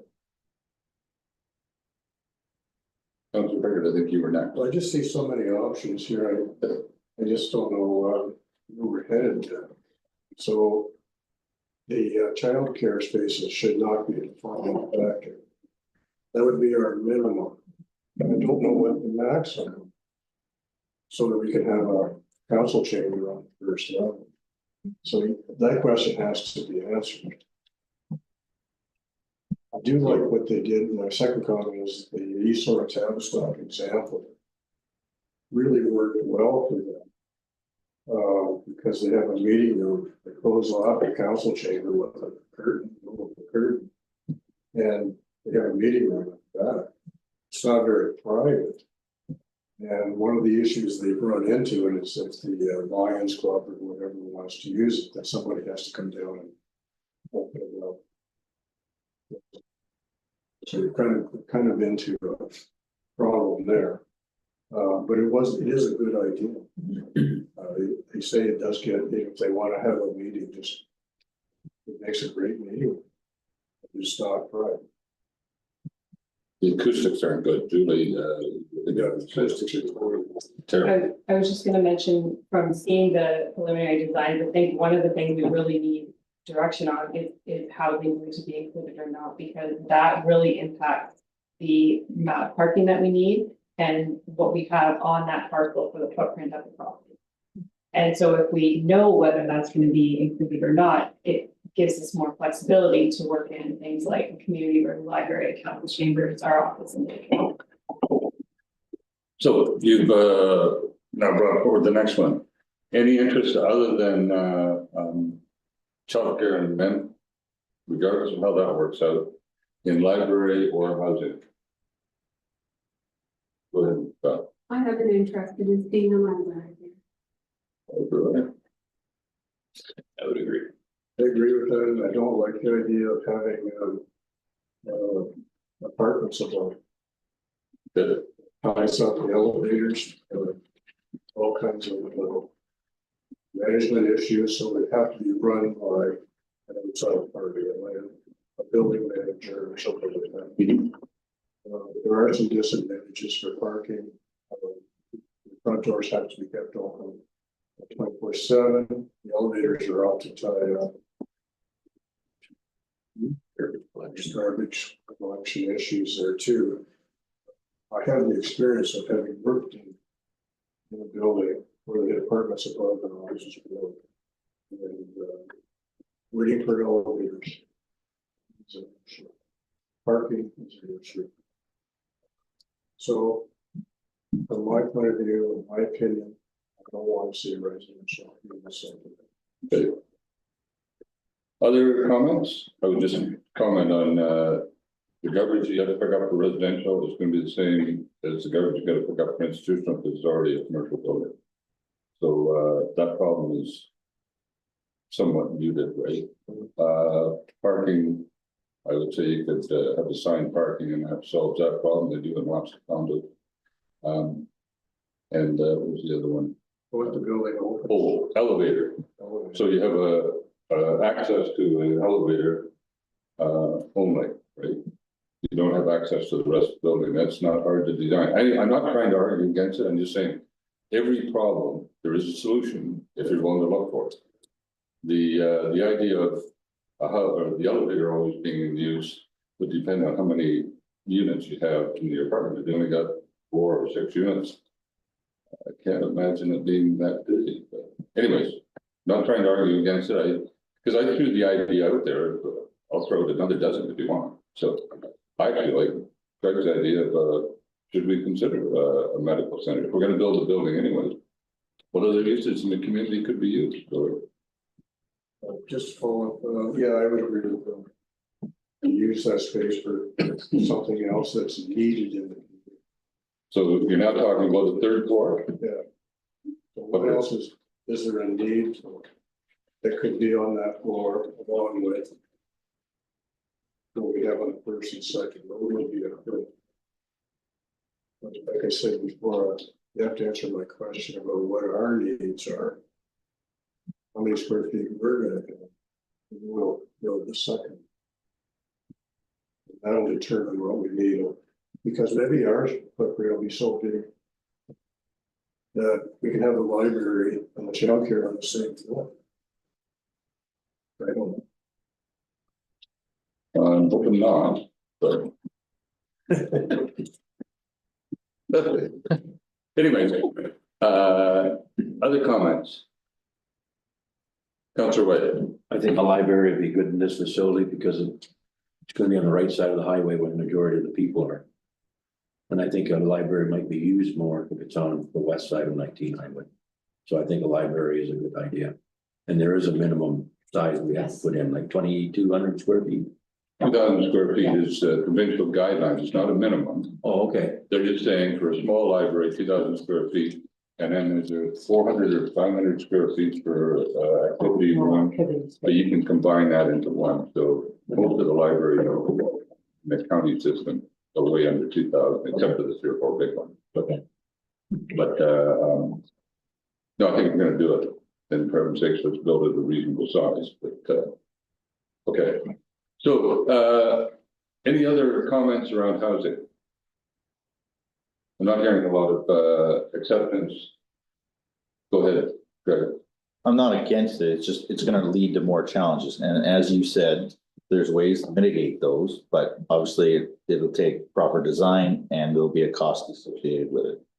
I think the easiest way is to not include it, but I think it should be examined whether it could be or not. So just put down a question for potential. If you're building a 3rd floor for library or council chambers or any other potential commercial use, you're going to build a whole 3rd floor. Certainly don't need that for library, and I'm just asking. You can build 2.5 floors. Go ahead, Councillor. Your cheapest cost of construction is gonna be to build it all at once. And so I would suggest that you build the 3rd floor full. Whether you finish it all or not, different story. Go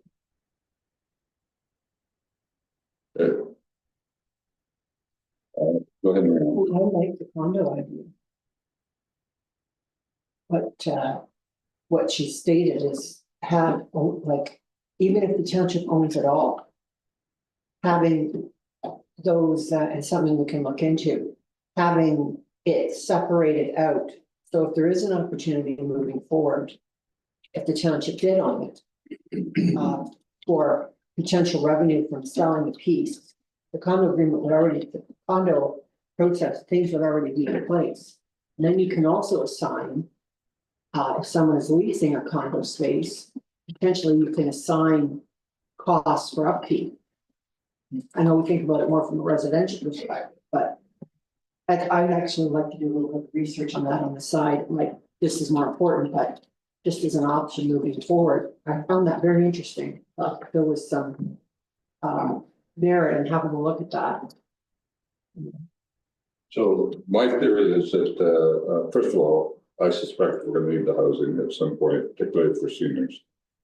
Second of all, housing is the only place where you're gonna actually potentially make any money. You're not gonna make any money off the library, you're not gonna make, we're certainly not gonna make any money off childcare. And therefore, to condoize, if you could sell 4 units or whatever, maybe it would pay for half a floor. I don't know. I'm just looking at sources of income, and the collective living, property management or whatever. We're already gonna have somebody taking care of the other 2 floors. Somebody's gonna come in and clean them and all that sort of stuff and maintain them, whether it's us or whether it's somebody else. I don't think that really matters. So I'd probably farm it out to a property management company, but I think there's potential. My greatest interest was in, is there any potential conflict between the different uses in the same facility? That from Rebecca, so. I think we should explore it. I'm not suggesting we do it. But then I look at that, everything now, like, check out all the opportunities, all the alternatives, and then pick out the ones that actually work best for us. And for the community in this case. Moving on, since we don't have a final answer there, nor do I expect one, timeline. We'll make this very quick because somebody wants to go for lunch. Pecker, he's gonna hurry up. Pecker, go ahead, timeline. I'd like to see us start this year Start what? planning. Planning.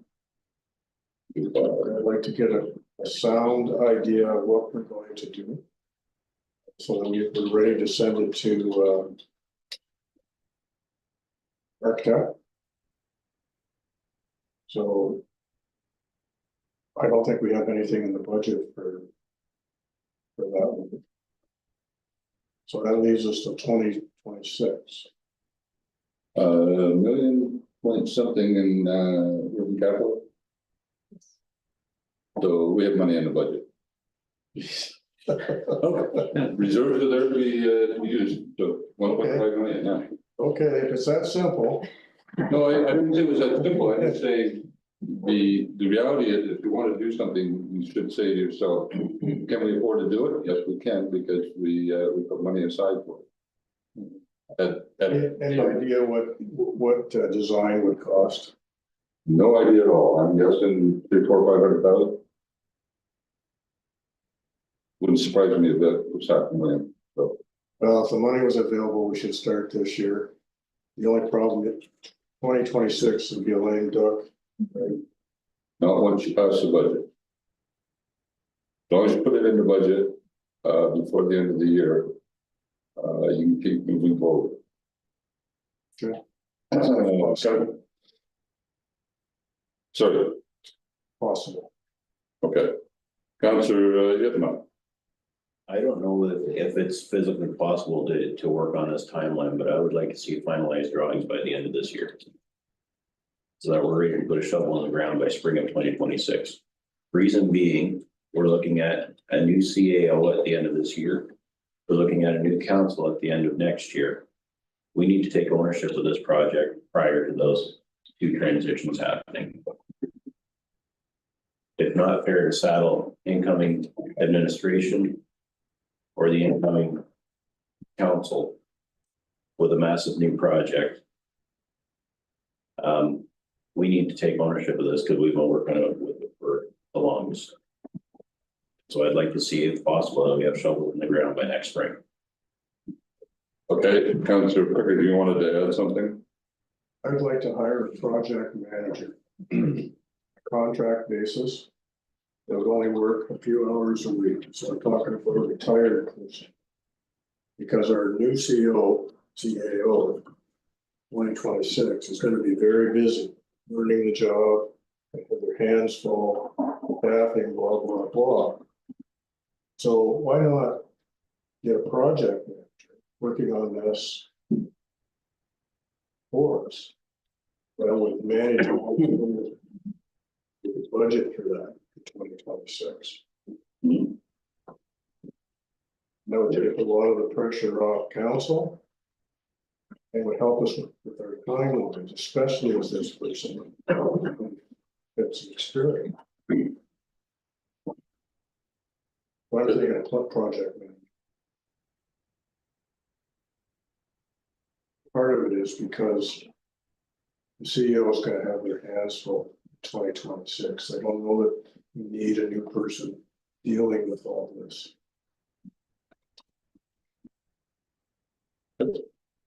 Councillor Gibson, you're next. Oh, I do. Timeline. I'm like, well, I'm thinking put it past 2026. I do believe in what my fellow councillors here have said. But I'd just like to take our time. Okay, so giving to the next council is their welcome to council business. Okay. So you're not in a hurry to get started? Not at all. Oh, okay. Councillor Gillis.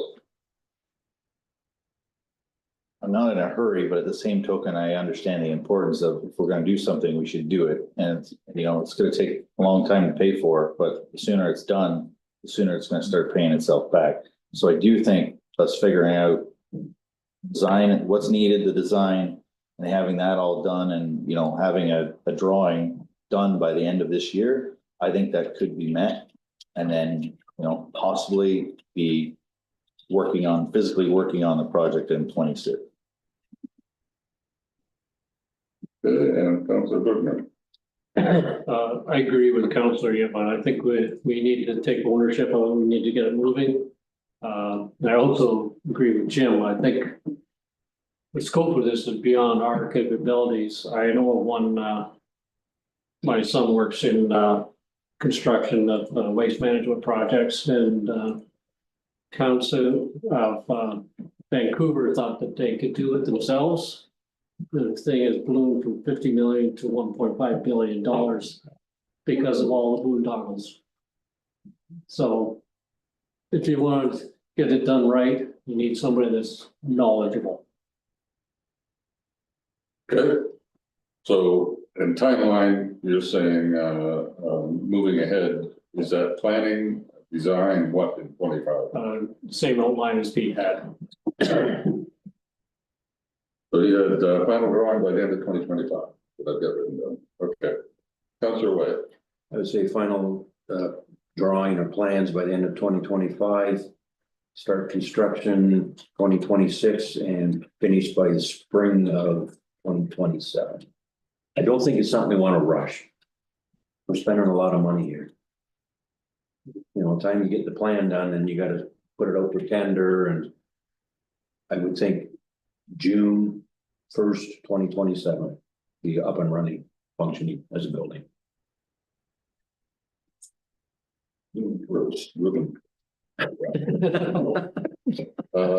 Councillor Wee, you'll be there to cut the ribbons as the ward council before.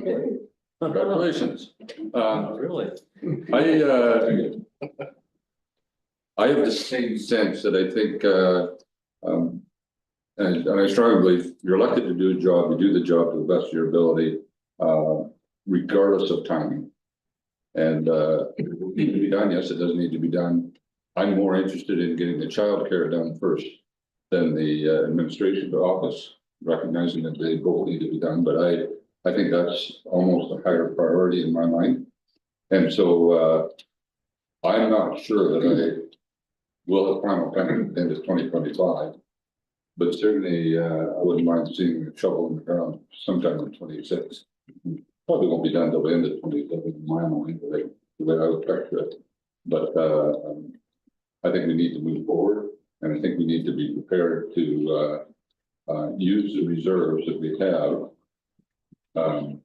For that preliminary design, plan and design, because I'm not even sure, despite the fact I'll throw out another dozen ideas, I'm not even sure what the final product should look like to serve the community. I know what the neighborhood might take a look like, but that doesn't necessarily serve. With that, I'm gonna suggest we break for lunch for half an hour, and then if okay with council, we would continue the discussion around financing and all that at the next meeting. And then we'll just move on to the other agenda items after lunch.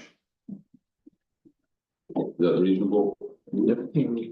Okay, so let's take a half an hour break for lunch and